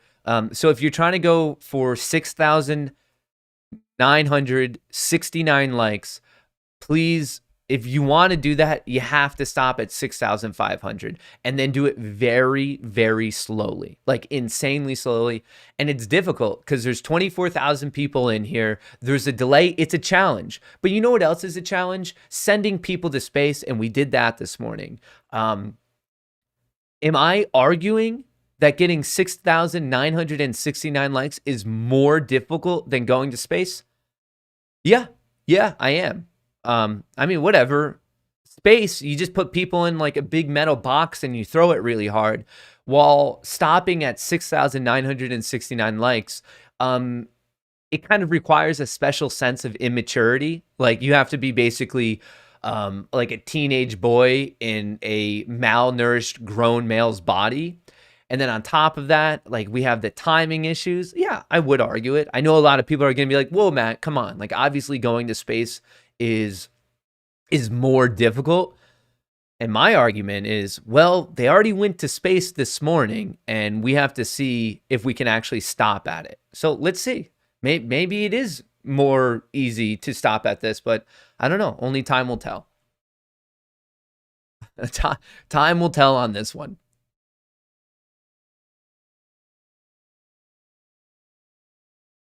All right, I think I'm up to date.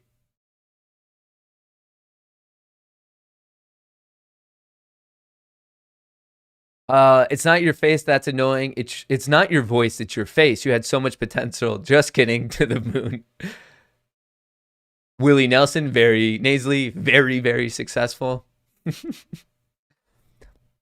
So what I'm hearing is that I'm a weird mixture between like Eminem, Lil Wayne, and Willie Nelson.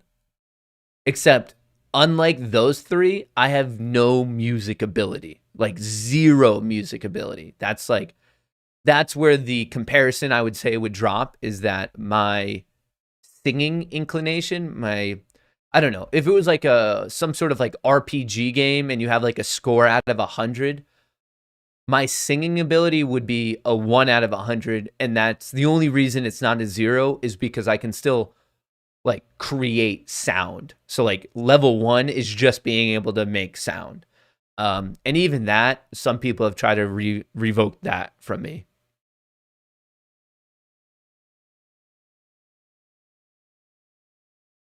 Yo, Matt, my girl just made me spend $5 to say you are not Lil Wayne. Oh yeah, I'm the baby. We know that. That's very well established. This is more of a DaBaby show.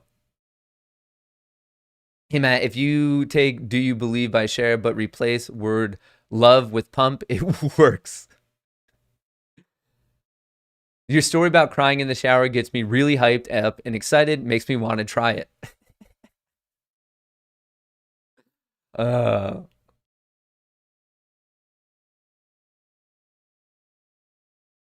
Was this the book you referred me last week? Options on Strategic Investment, 5th edition. Let me check this out. I'll know it from the cover. No.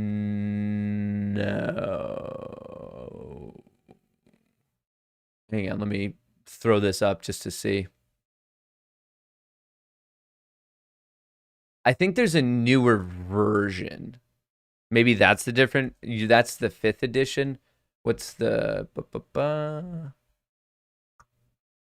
It's called Options, Volatility, and Pricing: Advanced Trading Strategies and Techniques. It's a very green cover with white text. If you search that book, it's how many down? 1, 2, 3, 4, 5. Yeah, once again, it's Option, Volatility, and Pricing by Sheldon Natenberg and Douglas Martin. Kinky Kong, what's going on? I think your voice sounds like a combination of Fergie and Jesus.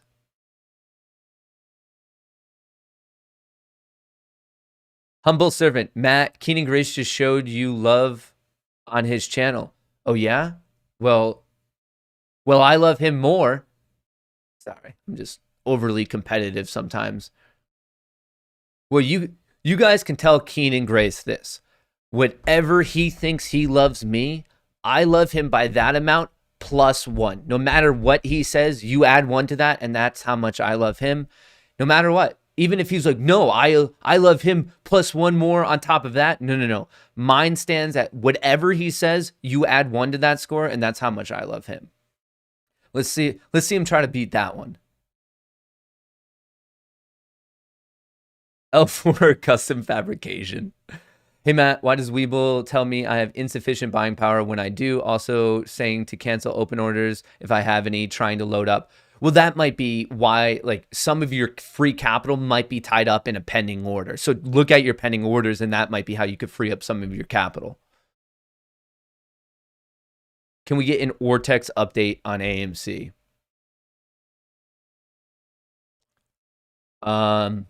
They've borrowed $6.58 million against it, short interest of 15%. GameStop net return of 178,000, short interest of 14.45%.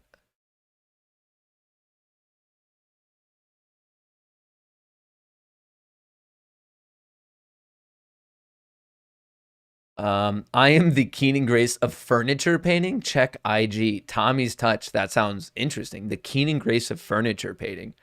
A bold and yet unique statement. I'm curious where that one will go.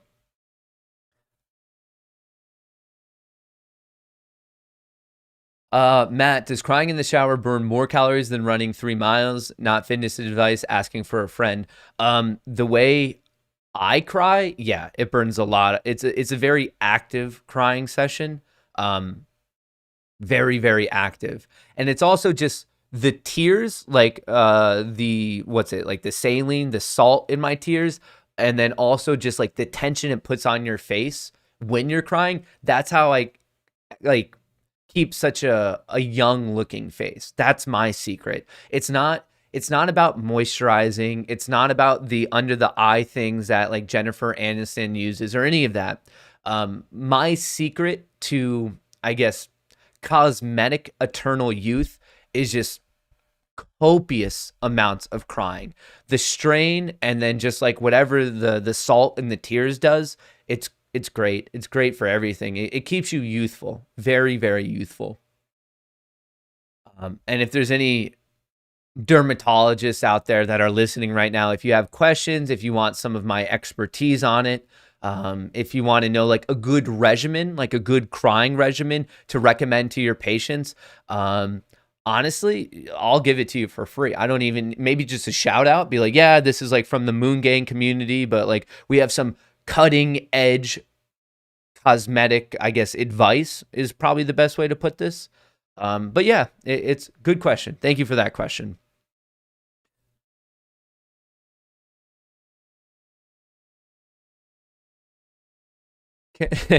Tommy's touch. Guarantee you'll be impressed. Follow or I sell. So this is on IG. You're gonna have to somehow DM me your specific IG name just so I like can actually track it down. But I'm excited to see it. I love seeing like all the artists in this community. It's a very popular community for artists, and I'm blown away on a daily basis.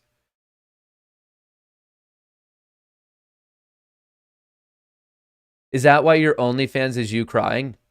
Yeah, that's where I give away all my good tips. Oh, we need to talk about something. Just so you know, quick update. AMC is at 36.50, GME is at 175. Basically, we're setting up for a cup and handle. Here's the cup. We're forming the start of the handle. Look for this to bend back around. So watch that. Also look for IWM and the SPY to continue to push. Actually, what is the SPY doing right now? All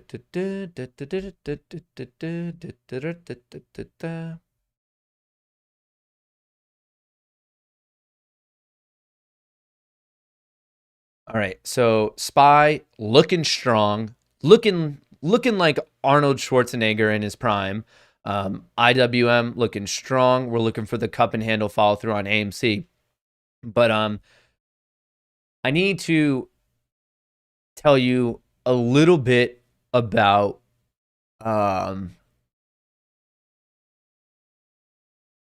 okay, so there's all this hype about me running and being the Olympic hopeful, and last night I bottled up all the stress and anxiety and I ran a 5K last night. I got on some sneaks. Shout out to Nike for not sponsoring me.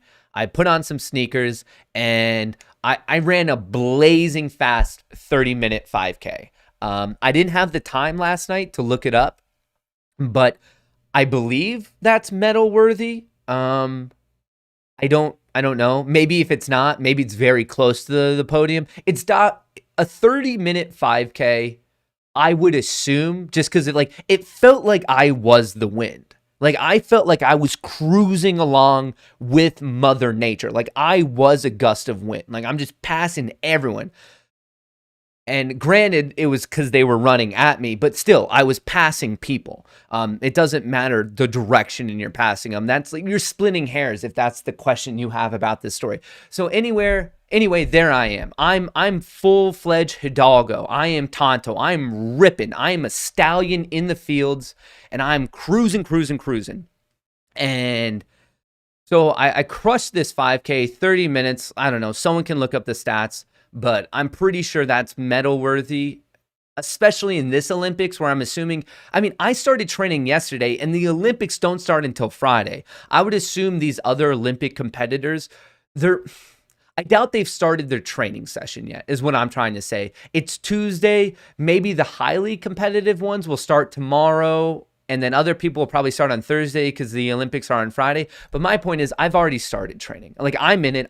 This is Matt. This is a Greek god of a physical specimen, folks. Like I am like a horseman mixture, just galloping through the field. So anyway, 30-minute 5K, and I'm feeling cocky. I get on Instagram Live last night, and I'm just going all about Coach Kohrs. Like I'm crushing it, and unfortunately to report, now in my old man age of 27, I woke up.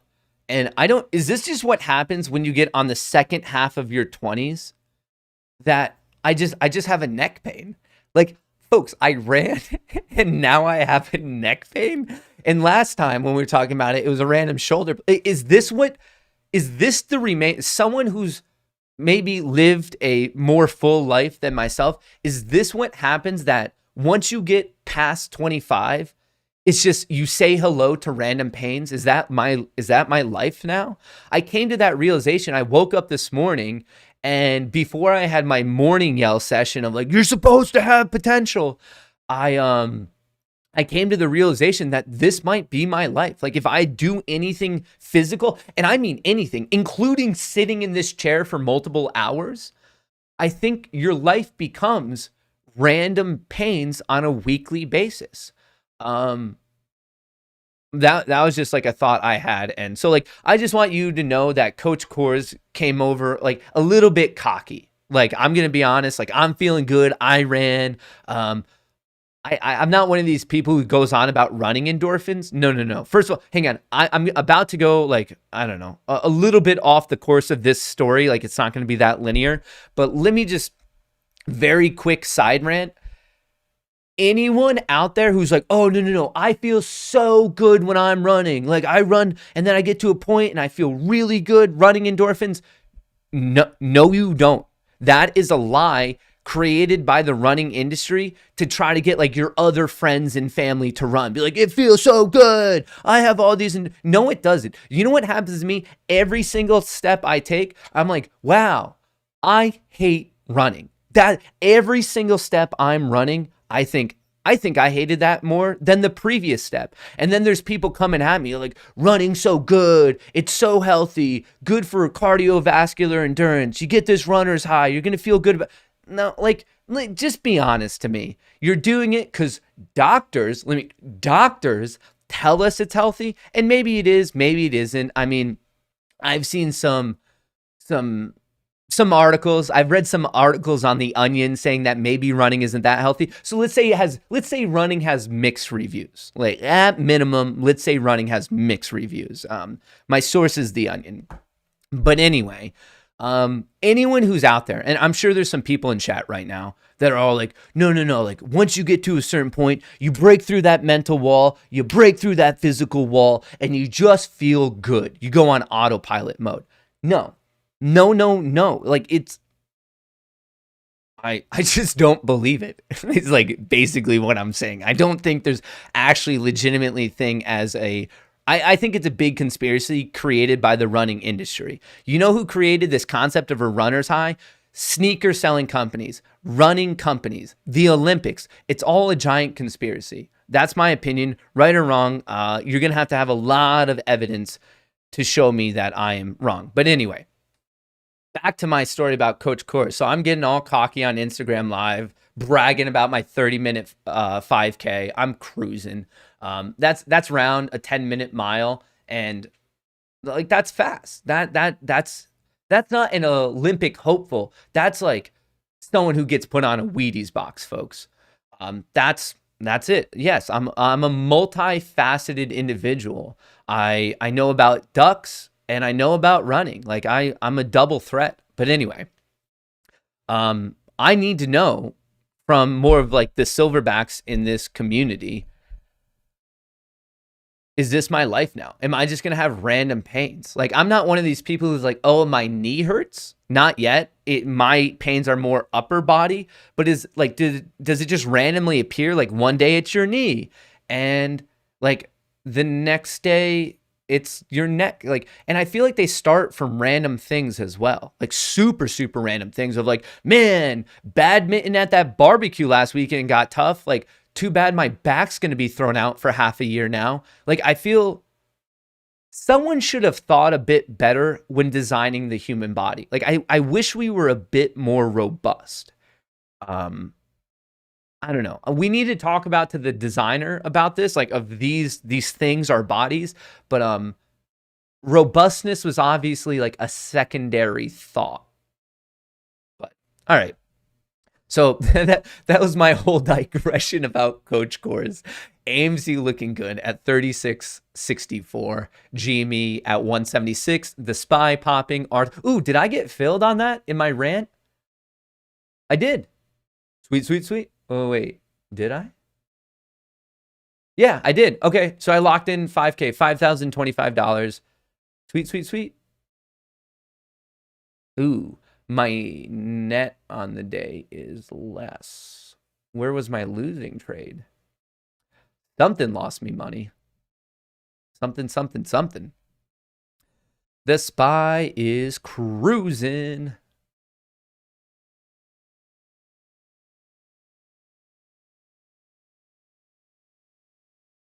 Ooh, is it going to tap 430? That is resistance. All right, how's this going to go?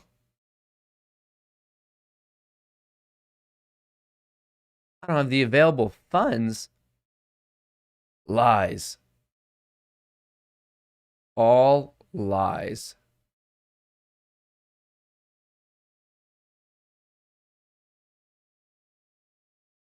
All right. Did that, whatever that's supposed to do.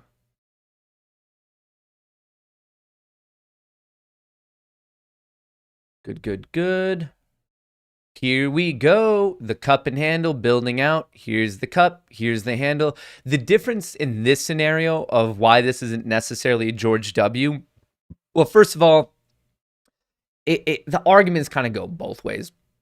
But more so with this, I would say that it's a higher low, and that's why it deviates from the trades George W. A George W is more of that double bottom, while the cup and the handle is it's a smaller U. Like you have a big U and then a smaller U, and then it breaks from there. So I think that is like kind of a small distinction of just like why sometimes I'm looking at the double bottom George W and other times I'm saying a cup and handle. It's a slight difference, and at the end they're kind of at the end of the day they're both bullish. So same but different. If you guys know what I'm talking about. Same, but different.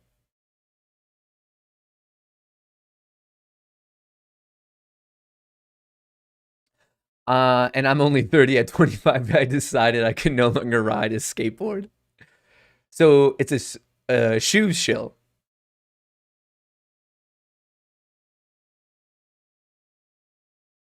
I got drunk and fell off a golf cart 2 years ago, and now I'm in a wheelchair with what's known as a suicide disease. So yes, the body is terrible design. Been here since January. Love your work. Chronically, Sam, I'm so sorry for that. Man, I hope I don't know much about this disease, but I hope if there isn't a cure for it, I hope one's designed very, very quickly for you. That's awful. It shows how, I guess, just fragile life can be. Look into kangaroo jumps. You won't regret it. What's up, Matt? My dad put me on your stream, and I made him an ape. Can I get a, oh, brother? Shout out to Daniel and your father. Matt, stay fit now, or you're going to be a thick boy. Not financial advice. One day you'll hit where a thunderstorm hurts you. Just the change in pressure. That's funny. Yes, it is painful every day and it only gets worse. You just listen to work around the things that cause you pain. Because you need to relax your shoulders when running. But the way I run, I kind of like to swim through the air. I feel like it gives me forward leverage. Like it's very much of an upper body active run. Like there's all these people just pumping their arms normally. It's like, well, no, like use the normal force you can produce by just like, I don't know. People use their hands when they're swimming. Why can't we use our hands when we're running? I feel like that's a whole nother aspect of that runners just don't get. Swimmers are using their hands and their feet, and yet runners are only using their feet. Like, come on, let's get our hands involved, people.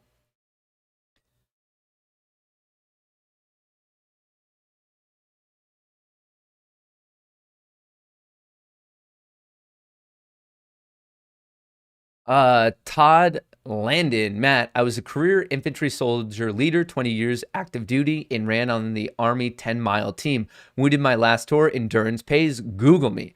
I have a feeling that even in your injured state, you would be able to lap me, brother. Like it's not hard to beat me.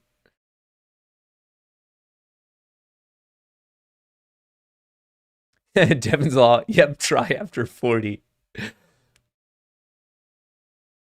You got to run for 2 or 3 months before it starts getting easy. I just want to do bicep curls and bench press. It's just, I don't want to lift legs because that's not, like, how am I going to fit into my skinny jeans? And abs, I'm trying to wear tanks, people. I don't really need abs. No one cares about your back. Like your back, like that's the legs of the upper body. No one cares about that. Triceps mess up my shirts. So I don't know. I just want to do chest and buys. Like that's what works. It's not going to mess up my clothing. It's just where I can use my time the best. It's the most efficient time. Nothing that feels as bad as running does can be good for you. I'm 34. I've been sore for 9 years. It's all downhill after 25. Oh, here we go. Here we go. A running endorphins guy, Ben. Running endorphins is not a lie. It takes a long time of consistent running to get there. Here we go. Someone, Ben. It sounds like you're heavily invested in Under Armour and Nike. If I'm being honest, another person pushing this whole like health is wealth and you should run, it's healthy. And Matt, you shouldn't drink sangria and eat Cheez-Its for 4 meals a day, every single day for months straight. It's just like all these health nuts. I think that they're just saying it because of their investments. If I bet they're invested in Beachbody, they're invested in Nike, they're invested in Under Armour. This whole health is wealth. It's a tagline for the health industry because I bet they're just invested in those stocks. I'm not buying it. Not buying it. Exercise fun in chat.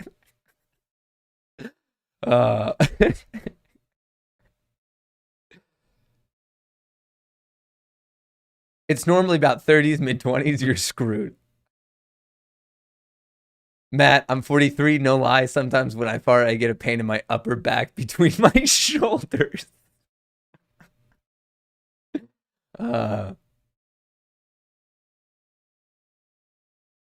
Yes, it happens that way. At least now it happens for something. It ends up happening for doing nothing, even sleeping. Yes, when you get a good chair, it's for sitting all day. Herman Miller, look it up, worth every penny.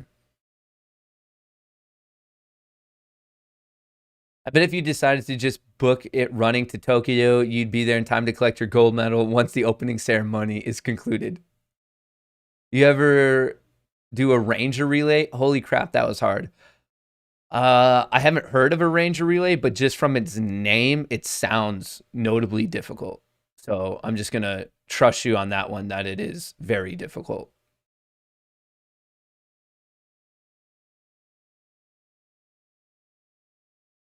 I'm going to believe you on that one, sir. All right, what do we have going? IWM, what you doing, partner? Perfectly rejected at 217.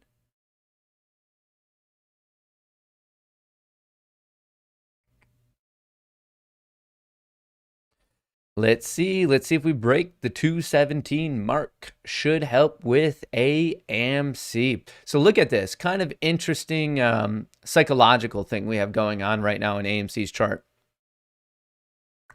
So we have a pattern of higher lows and very, very similar highs. So what is that saying? It's saying that the bears and the sellers are holding their ground at the same price level, roughly, but it's telling us that the buyers, the bulls, the apes are getting more aggressive every, 20-minute period. When they see it, they're saying, hang on, and think about what that means psychologically. Whenever you see this pattern of up to the same level, but then the low doesn't go as low, that's important. It means that the bulls, the apes are being more aggressive. Time and time, they're saying they look at it before and they're like, hang on, I don't even want to lit it to that level. I'm going to buy earlier this time around. So it tells you a little bit of the psychology of the current participants in the market. And to me, it tells me about more buying aggression.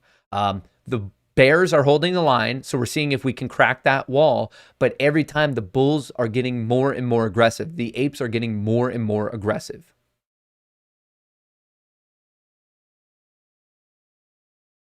Howdy doodly dandly. IWM broke 217. SPY broke 430. We're seeing some strength. Some strength, some strength, some strength. Yeah, it actually gets even worse after 30.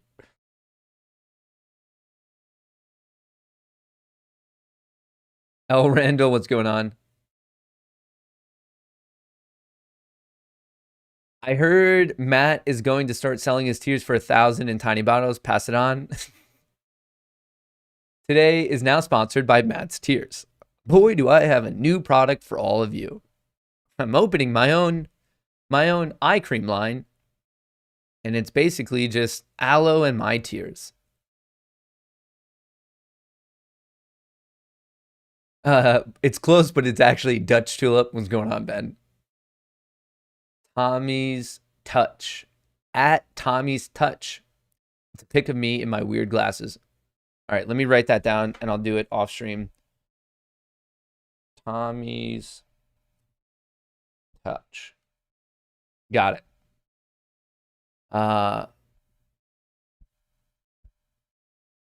Account from 50K to 350K from 6.2 and 20K yesterday. Thoughts on strategy? So when you're saying protective puts, are you going long on puts? Because what you could do, like one other very, very realistic option, is to do something along the lines of a, like you could look into covered calls is a strong strategy. That's one that I actually want to make an entire standalone video on covered calls. I've made it previously, but I want to make it now where I've like somehow, I don't know. If you've watched my trading options tutorial playlist, you might be like, oh, this is good information. And you also might think, I like this information, but has this man boy ever spoken before? So because of that, in the weird delivery, I kind of want to remake some of those option videos, just because I've like at the age of 26, 27, learned how to like finally speak. Whoa. Everyone, if you are hearing this right now, everyone, do not hit the like button. It's at 6,924. My recommendation to you, and honestly, do whatever you want, I would recommend doing it one at a time. Like someone should hit the like, or like be like, I'm about to hit the like, or count it out, but you're at 6,960. You only have 9 to go. Like everyone just needs to stop. Like if you blew, all right, someone. I'm not mad. I'm just disappointed. No, I'm kidding. It's tough. We need a game plan way earlier on it. Way earlier on it.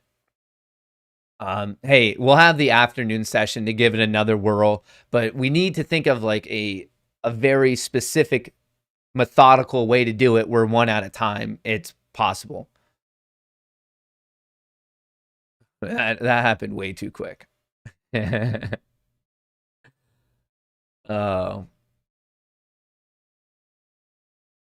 account from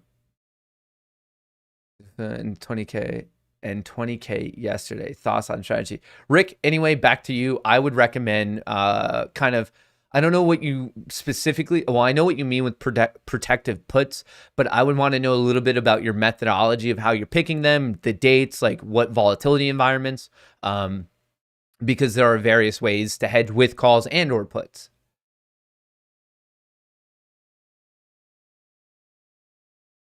Will be 40 shorting is a real thing. AMC finna bust no cap. Running sucks. If I were chased by a killer, I'd let them just kill me. Running isn't the last thing I want to do before I die. Joe Erickson, thank you for your super chat. Tommy's touch equals 7% AMC increase. Love you. After seeing how exciting Falcon 9 made you, you should YouTube SN8 and watch the 2-minute video. They didn't land till SN15, but it's the best view. Oh, I'll look into it. Looks like lopsided saggy boob chart on AMC. Try CrossFit at 38, then you'll know how sore. I mean, I've done CrossFit classes before at like a younger age. Like I've done it when I was allegedly in my prime at like 24, and I did CrossFit for about 3 or 4 months, and this isn't a joke. Like if you look at me right now, I'm about 160, 165. I'm like 5'10"-ish. I don't know. Like I'm a little bit taller with shoes. I'm about 5'10". So just to give you kind of an idea, before I did CrossFit, I was much bigger into lifting.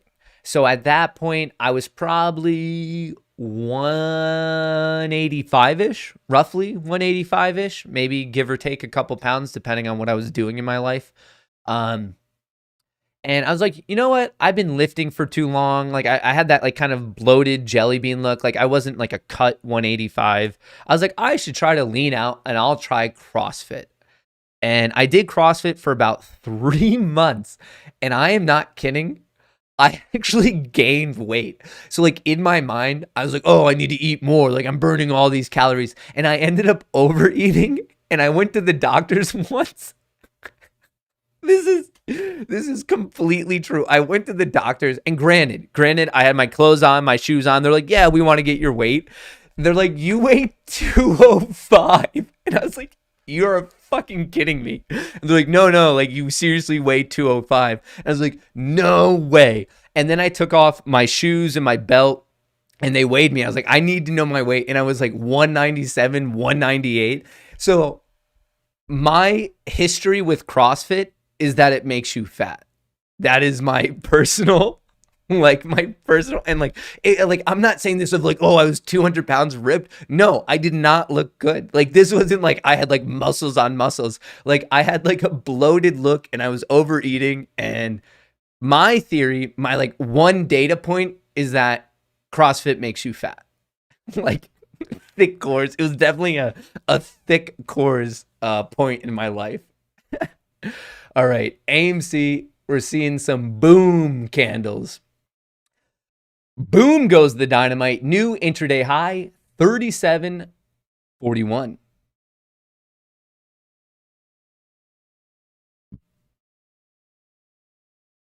Everyone's like muscle weighs more than fat. You're right. I'm not arguing with you. I'm saying I had a lot of fat. Like you are very much right that muscle weighs more, but I didn't have more muscle. All of it went weird.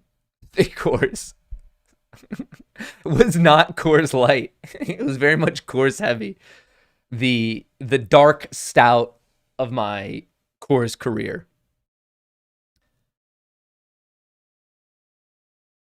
The dark stout for sure.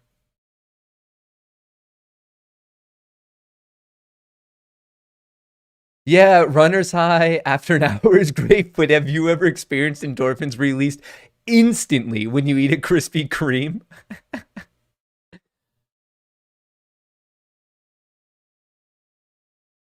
I apologize for the running fund. I am the ex-CEO of Nike and now a hedge fund manager focused on shorting pirates. Everybody I've seen running looks miserable. Matt, we need to convert you from running to hiking. You can take snacks and take as long as you want. I love hiking. So when I was in the DC area, I would do a lot of hikes in the Shenandoah Valley. Beautiful, beautiful area. So anyone that's kind of in that Virginia, West Virginia, or whatever states below Virginia, here we go. All the geography experts are going to be like, how do you not know the state below Virginia? I don't know. Is it like Tennessee or something? I don't know. I have no need to really go to the state below Virginia. That's why I don't know what states below. Is it North Carolina? But here we go. Matt doesn't know geography. I don't. I knew it at one point in like 6th grade, but from there, you know what? If someone asked me a geography question, there's no need to memorize it because I opened my phone. I was like, oh, I'll look that up. I don't need to know it off the top of my head. North Carolina, it's Oregon. I got it on my second try. I'm sure Tennessee's in there somewhere. It's South Virginia, obviously. I just can't. There, on a day-to-day basis, has to be new people who are like, what is this kid saying? It's become too many inside jokes. Like, it's gotten so niche, this community, that it has to be a very jarring experience for new viewers.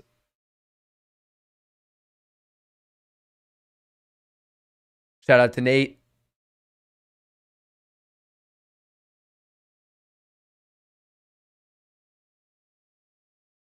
I want to record to state Odd Mechanical can do more push-ups than Matt Kohrs. Back in my chest and bicep days, I used to be able to like crush push-ups. Now, I don't know, if you could do more than 10, yeah, you're probably going to beat me. And if you could do more than like 3 pull-ups without herniating your spine, you could probably do more pull-ups than me. I'm 53, Matt. Plantar fasciitis has to be stretched in the mornings. Knees pop, back goes out, shoulders in constant pain, neck randomly cracks and seizes. Contacts and hearing aids. Father time is undefeated. Stay fit. Wait till your kneecap falls off walking to a grocery store.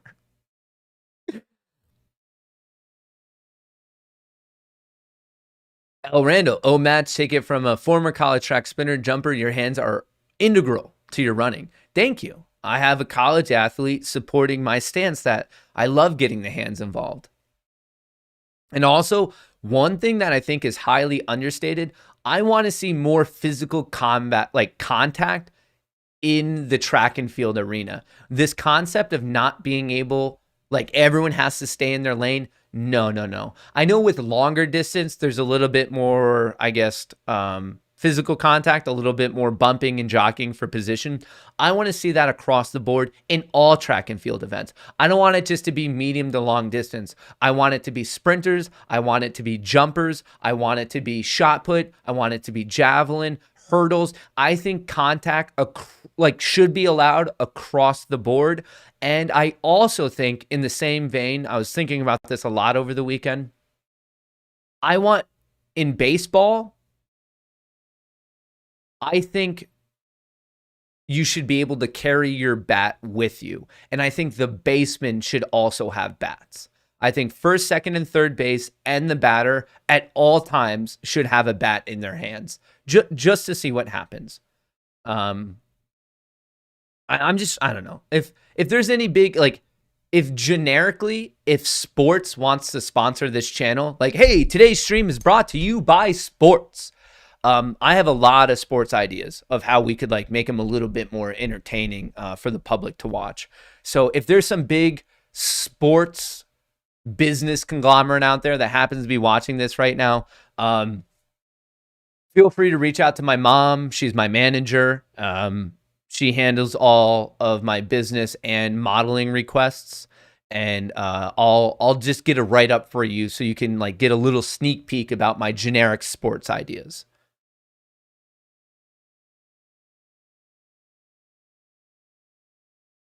I'm 30 and tweaked my back for the first time this weekend.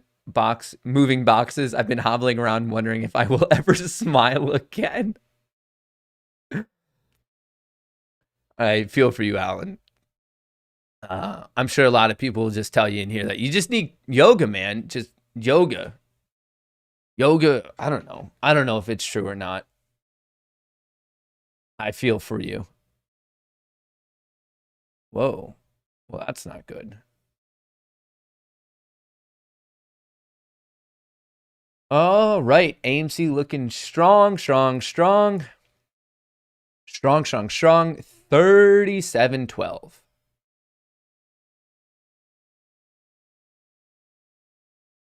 All right, hang on one second.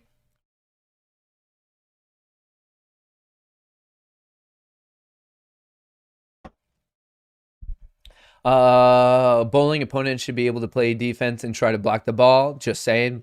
Matt, what size t-shirt do you cover your basement bod with? I want to send you a shirt from Etsy. Wilder LAQ. I think I just wear a medium. Yeah, a medium should be fine. Why not? Speaking of that, there will be an unboxing this weekend, this upcoming weekend. It was skipped this past week because I was not wanting to be on the internet. So we're going to do a double unboxing this upcoming weekend. So anyone that's sending anything soon, just, I'm going to go to the P.O. Box Friday or Saturday, and we'll do an unboxing Saturday or Sunday. All right, I have a sports pitch for you, the Olympics, but with no drug tests. Let's just see what the human body can really do. Oh, 100% agree with that. Across the board, that's what the Olympics are for. I want to take physical specimens and then see how good they can actually get. Like, I want to see what can happen if we take a human body who's hit the genetic lottery and then just really let them push their body even further with science. Because I think we would just see things that would be so ungodly impressive and not realistic for anyone. But let's just let the kids have some fun,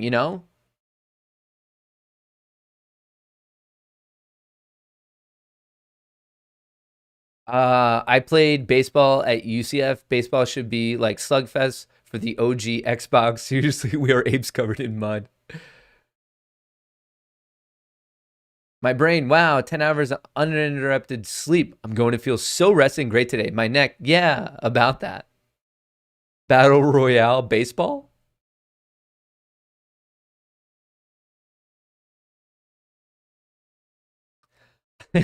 I played football, baseball, and wrestled in school. I ran a single event in my life and my nipples hurt for a week. I'd rather have cauliflower ears. What's under Virginia? Matt stuck suspenders. I joined when you cooked a fud chud. Hey, Matt, can we still go over the Tiblio picks? Yeah, we're definitely going to be talking about some Tiblio stuff in the afternoon. Actually, it's 11:15, so I'm actually already over on today's show. We're just having a good time. Good time, good time. Matt, buy a share on my half, but don't use this $2. All right. BOY, burden of yo man meets all the needs. Bloated jelly beans. Look, can I get a, oh, brother. It's New York dummy, learn geometry. Please change your Twitter bio to thick 24/7. Kohrs, not light. Stop saying boom every time it comes back down. Usually I say boom when it goes up. Coming soon, Kohrs Comedy, the Tears in the Shower tour. Matt, your second prime is coming. CrossFit makes you fat 24/7. Matt, Suns versus Bucks, who will win tonight? Okay, hang on. This is important. I will bet on it. I will bet on this and any of the winnings. Here's how this poll is going to go. I'm going to bet on the Suns Bucks If I lose money, I'll just lose it. But if I win money, I'll take the winnings and put that on. Oops. Hang on. On AMC. All right, this poll sucks. End poll. Hang on. Let me end this poll. I'm having some technical difficulties over here. A little bit of a lag problem.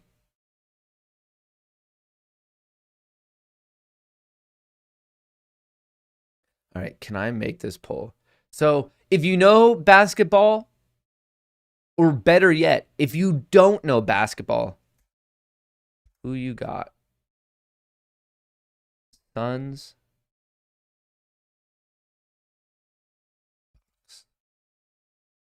All right. If you know basketball or if you don't know basketball, feel free to bet, to post your poll.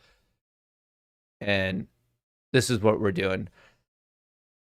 If I'm going to be honest, I kind of thought the series was already over. But obviously it's not. So everyone can vote. I will. Well, do I want to do it on Suns Bucks or do I want to take the points? I like betting the over and under. And honestly, I always like betting the over because like I just want a good time. I just want people to score. Betting on the under, it might be statistically viable and statistically backed, but it's just, you're just the guy who's like, I don't know, you're just like the negative Nancy then. Like I always just like betting on the over because like I just want people to score and I want people to score a lot. Also me and my new fiance Elizabeth, who got engaged last month in PR, both have our Moon Gang PF flyers. We got compliments everywhere we go. Joe, shout out. Thank you for supporting the Moon Gang. Baseball, but if the runner gets tagged at base, they fist fight for position. Whenever Matt says, I was thinking about this a lot over the weekend, I become more confident that weekend should be banned. I stared at a goat once. Its head exploded. I tried the same thing to the rocket this morning. A mannequin caught on fire. The Olympics, but no drug tests. All right. What's going on? Why is my chat not updating? I don't know if people are voting or not. Let me reload this real quick. YouTube, am I frozen? Am I frozen? All right, I think we're back. How many people have voted?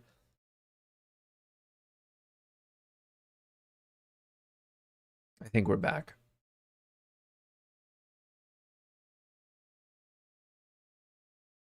All right. IW, I'm still pushing.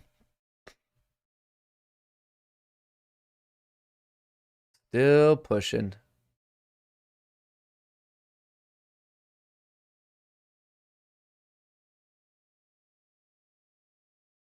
Orders.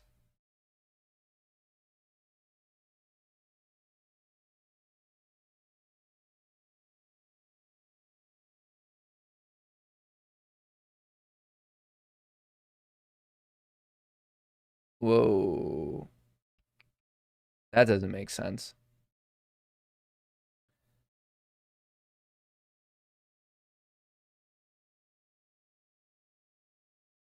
Okay. We're looking good. Woo. AMC. Hello. Hello, hello, hello. Hello there. Hello. Crushing it. All right. Nice wedge action. We're just looking for this breakout. We're looking for the old breakout. And I think chat is back. Did enough people vote? All right, I'm ending the poll. The poll results. Christina, just Kinky Kong.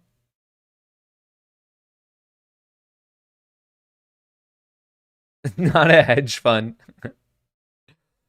All right. All right, all right, all right.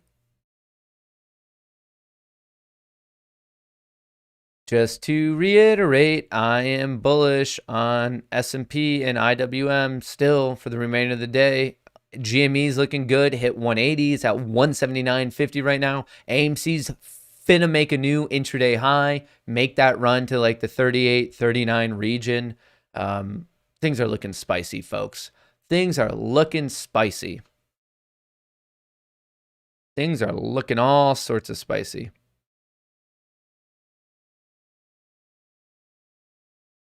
Spicy, spicy, spicy. Come on, come on, come on. I'm finna watch lots of breakouts. AMC's current intraday high is 37.42. We're about 20 cents away from that. We're knocking. We're knocking. IWM about to make a new intraday high. SPY just made a new intraday high.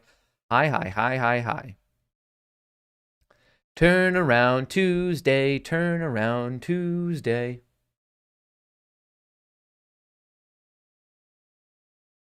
Who won that? So 2,000 people voted, and it was almost split. 54 to 45. All right, maybe we should do an over-under bet instead. Too close. You guys are too split on it. Fintel shows shares available on AMC jump from 600K to 5.5 million. Probably accurate. I mean, that's very possible. But remember, Fintel is only getting information from interactive brokerages. Interactive brokers is what it's called. It's one broker. It's accurate. It's just one data source, though. So please remember that.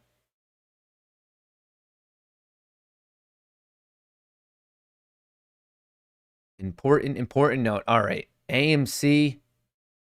Looking froggy, folks. I wish I had a frog hat or a frog costume or something, because some days things just look froggy. Synthetic votes. All right, I don't need that. Don't need that.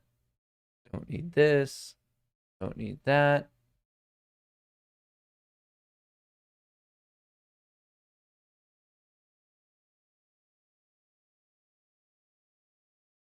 There we go. Ding, ding, Yahtzee, bingo, chicken winner, dinner, whatever you want to call it. I mean, we have Bezos going to space. We have stocks going to space. It's a good day to be an ape, folks. It is a good day to be an ape. We have the rockets. Someone's saying we need rockets. We got the rockets. We got the rockets. The rockets are crushing it. The cat and or pig character also crushing it. GME just made a new intraday high itself, right above 180. Remember, we have resistance around 185-ish. From there, I'd like a test of the high 190s, 200. This is coming back. AMC and GME are both fighting. IWM just made a new intraday high. SPY, finna make a new intraday high. It's cool to be Gen Z, you know? Just hip with the kids.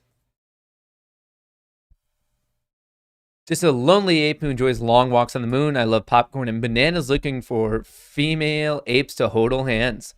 Where is Dakota? Imagine if we sacrifice him right now. Sacrifice me for the cause. Ivan.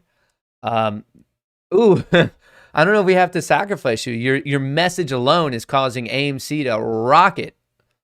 Boom goes the dynamite. 37.70. The next resistance is kind of the higher 30. The mid 38s up to 42 is all a region resistance. So it could get caught up kind of anywhere in there. We're just looking for it to rip above 42. After 42, we're watching 50. At least on this daily perspective. Matt, I sold in September. CCIV covered call. Merger completes 24. Month their ticker will be LLIV. Stock, I hear, will be 1 to 2. What happens to the call? Russell, I'm not 100% positive on this, but I think it would all be proportionately converted. I don't think you're just going to like lose it or something. But that's something you're going to want to double check on. I have not been in a position where I had a call or a put or an option and then it involved a stock transfer. I haven't like personally experienced that. What's happening today? Have the Wall Street boys found their shorts? Ortex check done. How's the SI looking? SI currently 14.41%. Big borrow, and now we're seeing a bit of a return. Remember Friday, yesterday, and today, we've seen, well, not yesterday, but last week, we saw this thing where there was a lot of assumption that the shares being returned were actually not short. Remember, you can borrow shares without going short, and it has no impact on the price because you're not buying or selling. You're borrowing, and then you're just giving back. Yesterday, there was a little bit of a return, but it made sense because 3 days ago, we saw a run from 31 to 39, and there was about a net borrow or a net return about 3 million. That makes sense in there. That a very small amount of shorts covered, a very small amount of shorts. Today, there's a return. There's also, whoa, this just jumped by 2 mil. This went from 6 to 8.8, so 2.25. Interesting. Both the borrow shares and the return shares are kind of a notable magnitude today. Interesting.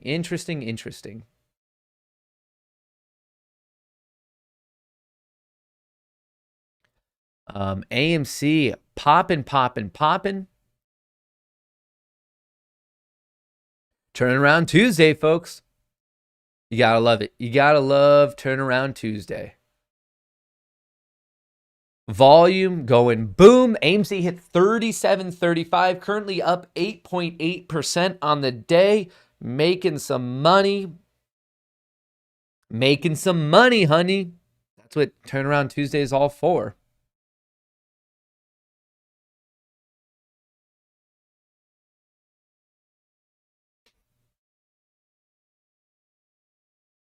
Whoa there, Scooter. AMC still moving.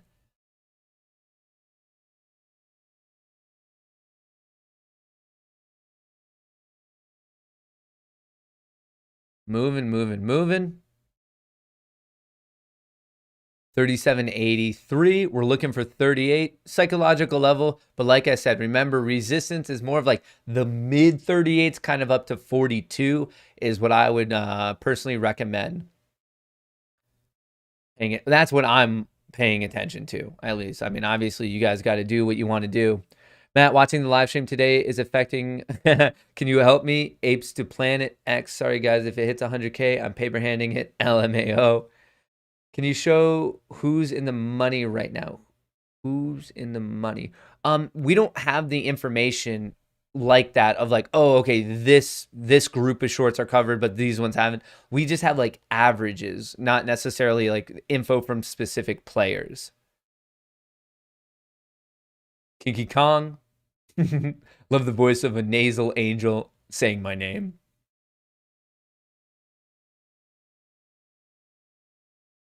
Thank me for the requested check once we're on the moon with a Moon 5. Shout out.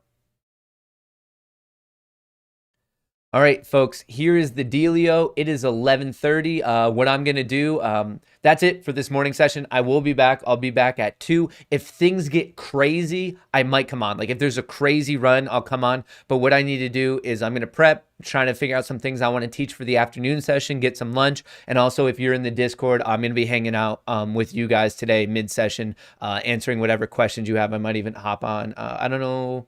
I'll figure out how to do it, but I'm going to hang out with you guys on the Discord.